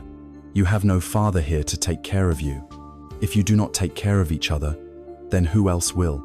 Know this: whoever would tend to me should tend to the sick." The Buddha's compassion in this story is the perfect embodiment of karuna. It was not an abstract sentiment. It was practical, engaged, and willing to get its hands dirty. It was not born of pity, but of a deep understanding of our shared vulnerability. It was not blind, but was guided by wisdom, as he used the situation to teach an unforgettable lesson about community and mutual care. This is the model for a compassionate life. Ultimately, compassionate action is not something we have to force ourselves to do as a moral duty. It is the natural and spontaneous outflow of a mind that has been cultivated in wisdom and kindness. When we truly understand our deep interconnection with all beings, as revealed by the truth of emptiness, and when we have softened our heart with the unconditional friendliness of metta, the desire to help is no longer a choice. It is an impulse, as natural as pulling our own hand back from a fire. The suffering of another is no longer their problem. It is our suffering, arising in a different part of the one body of life. We move from the anxious question of, "What should I do?" to a simple, graceful, and direct response to the needs of the moment, using whatever skills and resources we have. Having filled our cup with the radiant warmth of loving kindness and the soothing rain of compassion, our inner world is transformed. We are now equipped with the two most powerful and positive states of heart for navigating our human experience. But how do these profound inner qualities translate into the messy, complex reality of our daily interactions? How does this wisdom change the way we relate to our partners, our children, our friends, and our colleagues? This brings us to the next practical application of our journey, exploring what it means to live with a clear and open heart within our most important relationships. Our cup is now filled with the warmth of loving kindness and the gentle rain of compassion. We have cultivated these beautiful, healing states within ourselves, transforming the very quality of our inner world. The path now calls us to bring this transformed heart into the most challenging, most rewarding, and most revealing arena of our lives, our relationships. It is here, in our daily interactions with our partners, our children, our friends, and our colleagues, that our practice is truly tested. It is where the rubber of our spiritual understanding meets the road of our human life. The principles of the empty cup of mindfulness, non-attachment, wisdom, and compassion offer a radical and deeply healing approach to human connection. They teach us how to love more fully and fearlessly, and how to relate to one another without the clinging, the conflict, and the suffering that so often accompany our most intimate bonds. The foundation of a mindful relationship is learning to love without possession, A wise relationship is like that of a skilled gardener tending to a beautiful flower. The gardener provides the best possible conditions for the flower to grow. The right soil, the proper amount of water, and just enough sunlight. The gardener delights in the flower's unique color, its shape, its fragrance. They celebrate the flower for what it is, in its ever-changing, impermanent beauty. But the wise gardener never tries to possess the flower. They do not demand that a rose become a lily in order to please them. They do not demand that the flower stay in full bloom forever, defying the seasons. To love in this way is to love with an open hand, providing support and appreciation, while allowing the other the freedom to be themselves. So much of what we call love is actually attachment. It is the ego's attempt to possess another person, to make them a part of our own story. This is like the foolish gardener who, in their desire to own the flower's beauty, pulls it out of the ground and puts it in a vase on their table. For a short time, it may look beautiful, but cut off from its roots, separated from the conditions that nourish it, it quickly withers and dies. When we demand that our partner or our child be a certain way to make us feel happy and secure, we are pulling them out of their own soil. We are loving our idea of them, not the real, living, changing person. The shift to a mindful relationship is the shift from "I love you because you meet my needs" to the simple, profound, and liberating statement, "I love you and I wish for your true happiness," whatever that may be. One of the most powerful ways to practice this is to learn to listen with an empty cup. Most of the time, we are not truly listening to one another. We are listening with a cup that is already full to the brim. It is full of our own opinions, our judgments, our past experiences with this person, and most of all, it is full of what we are going to say next. We are not listening. We are just waiting for our turn to speak, just reloading our arguments. To listen with an empty cup is a radical act of generosity. It means consciously setting aside our own internal chatter. We empty our minds of our need to be right, our desire to fix the other person's problems, and our impulse to immediately relate their story back to our own. The practice is simple, but not easy. When another person is speaking to you, bring your full attention to them. Listen not just to their words, but to the feeling and the need behind their words. Hear their tone of voice. See their body language. Resist the powerful urge to interrupt, to formulate your rebuttal, or to plan your response. Your only job in that moment is to provide a safe, open, and empty space into which they can pour their own heart.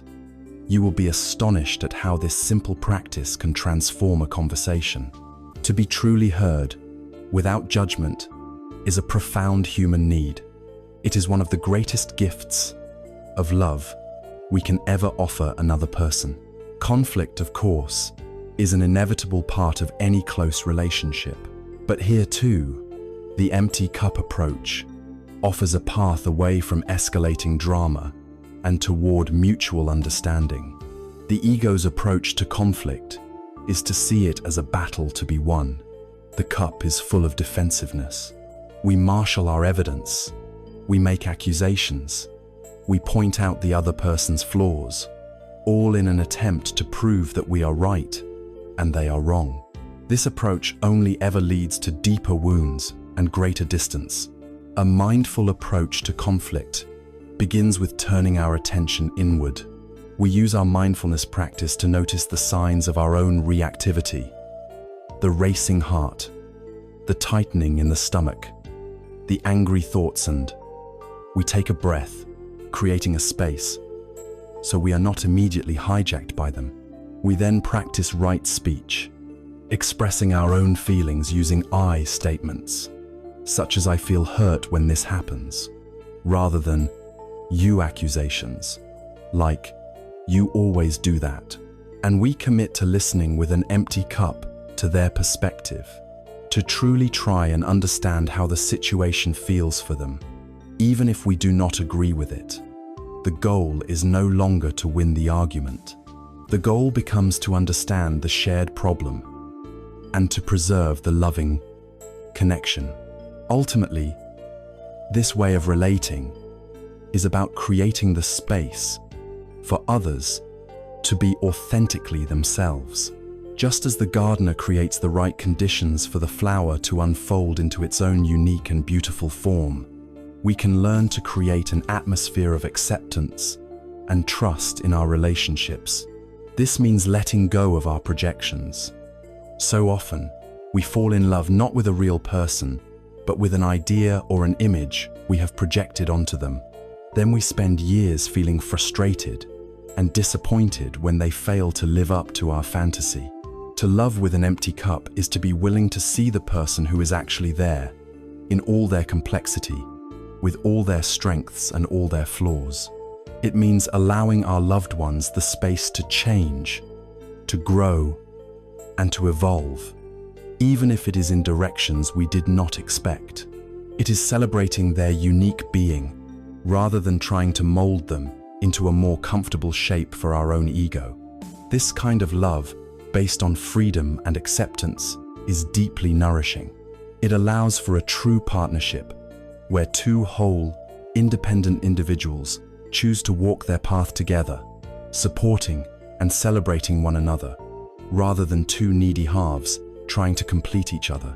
This compassionate, mindful approach can be applied to all of our relationships. With our children, it is the practice of loving them for who they are, not for who we wish they would be, providing them with guidance and support without trying to control their lives or force them to fulfill our own ambitions. With our friends, it is the practice of offering a truly listening ear without judgment, celebrating their successes without a trace of envy, and providing a safe harbor in times of trouble. Even with our colleagues, it is the practice of choosing cooperation over competition, communicating with respect, and seeking to understand rather than to dominate. By bringing the wisdom of the empty cup into our relationships, we learn to love more fully and to suffer less.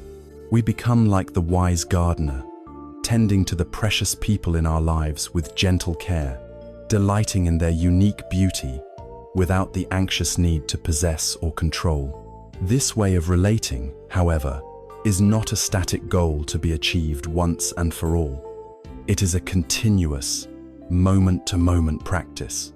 It requires us to constantly let go of old stories, to forgive past hurts, and to meet each person and each moment with a renewed sense of openness.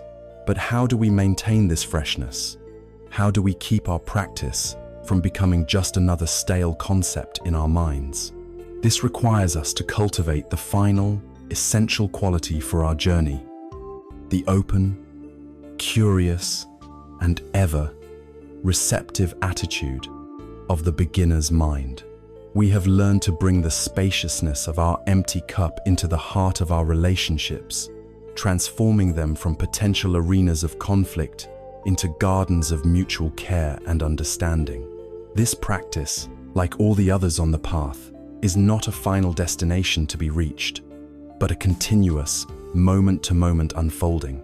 As we walk this path for some time, as we become more familiar with the teachings and more skilled in our practice, a subtle and profound danger can arise.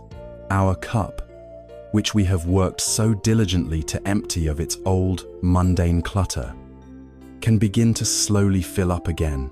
But this time, it fills with a new, more refined, and more treacherous kind of clutter, the clutter of spiritual knowledge, spiritual pride, and the deadening certainty of the expert. To guard against this, we must diligently cultivate the final and perhaps most essential quality of a lifelong practitioner. It is the quality of Shoshin, a term from Zen Buddhism that translates as beginner's mind. It is the ongoing art of keeping our cup empty, day by day, moment by moment, The great Zen teacher Shunryu Suzuki famously said, "In the beginner's mind, there are many possibilities. In the expert's mind, there are few." This simple statement holds a universe of wisdom. When we first come to a practice like meditation, our minds are open. We are curious, humble, and receptive because we know that we do not know. But as we continue, as we read the books, learn the Pali terms, and have a few profound experiences, the ego, that master storyteller, sees an opportunity. It can begin to build a new, more sophisticated identity, the identity of the spiritual person, the meditator, the one who understands. We may begin to feel a subtle pride in our practice, to compare our progress with that of others, to believe we have it all figured out. This is simply the old ego in new, more respectable clothing. This is the cup filling up again, and a cup filled with spiritual pride can be even more of an obstacle than one filled with ordinary anxiety, because it is so much harder to see. The beginner's mind is the perfect antidote. It is the radical humility to approach our practice each day with the understanding that we are always, in every moment, just beginning. This is not just a concept for our formal meditation practice. It is a vital and liberating way to live our entire lives. Each breath we take is a new beginning. In this very moment, with this single in-breath, we can let go of the last minute, the last hour, the last year, with all its successes and failures. We can start again, fresh, right now. This power is always available to us. Each morning, when we wake up, is a new life. We have the opportunity to set a new intention, to meet the day with a sense of open curiosity, rather than with the heavy baggage of yesterday's mood or tomorrow's expectations. We can also bring this beginner's mind to our relationships. Can we meet our partner, our child, or our friend today, in this moment, as they are now, without filtering them through the thick, colored lens of our accumulated history with them? Can we let go of our story about who they are and be open to the mystery of the person standing before us? To do so is to allow the relationship to be alive and ever new, rather than a tired replay of old patterns. The danger of losing this freshness is the danger of turning the path into another rigid belief system. We have spoken of the Buddha's teachings as a raft, a practical tool designed to get us across the river of suffering to the far shore of liberation. The danger is that we can fall in love with the raft itself. We begin to decorate it, to polish it, to worship it. We cling to it as our new identity. Our cup becomes full of sophisticated concepts: anicca, anatta, shunyata, the Eightfold Path, but they remain as mere concepts, intellectual knowledge, rather than lived, breathing realities. We can then use this knowledge to judge others who are not on our raft, or to feel a sense of superiority.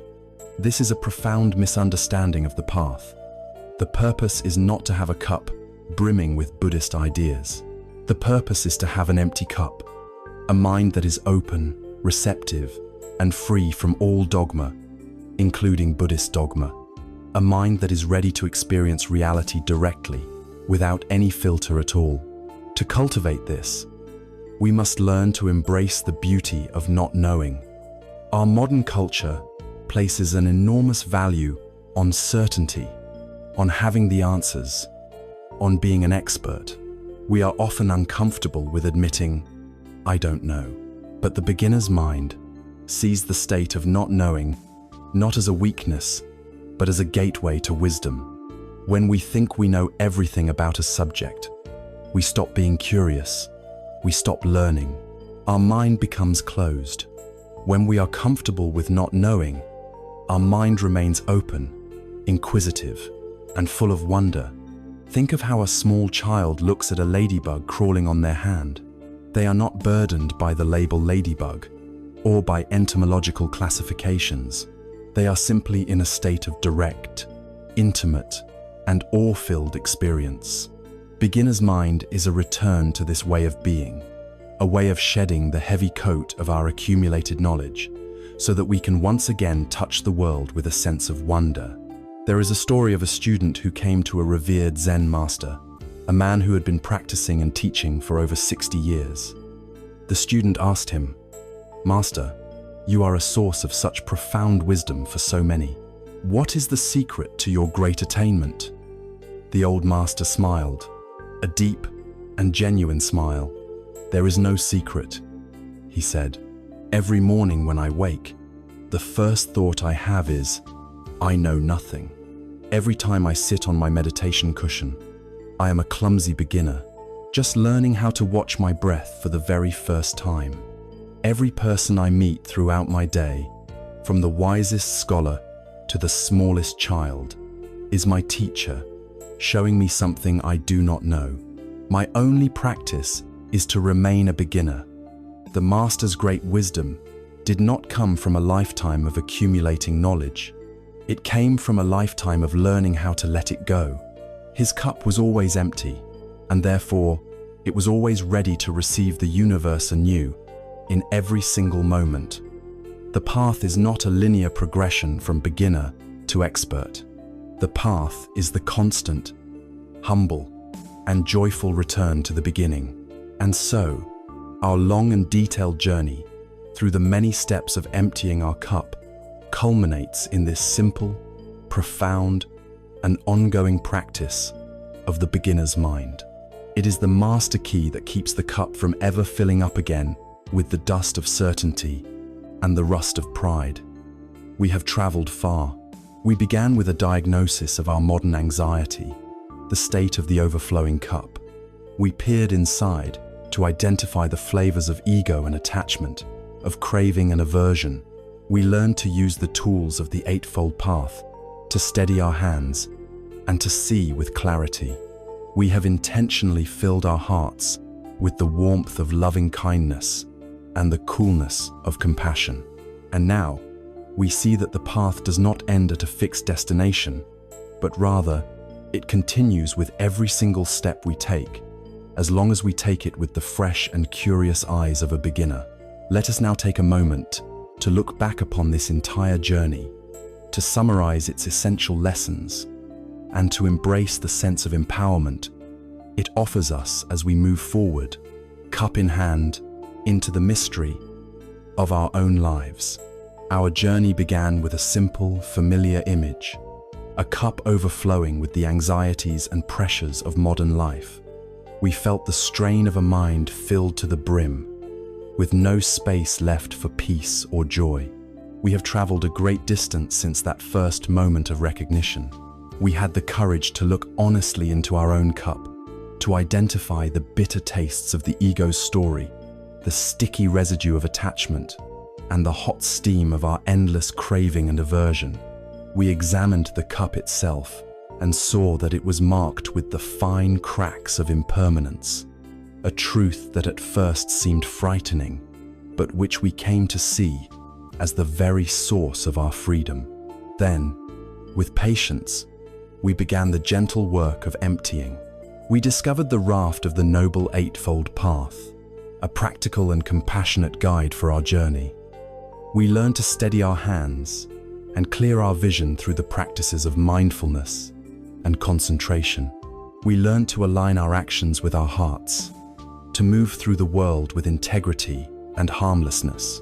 And into that newfound inner space, we poured the healing waters of loving kindness and the soothing rain of compassion, learning to hold ourselves and the world with a gentle and forgiving heart. And in doing so, we arrive at the central, liberating secret of this entire path.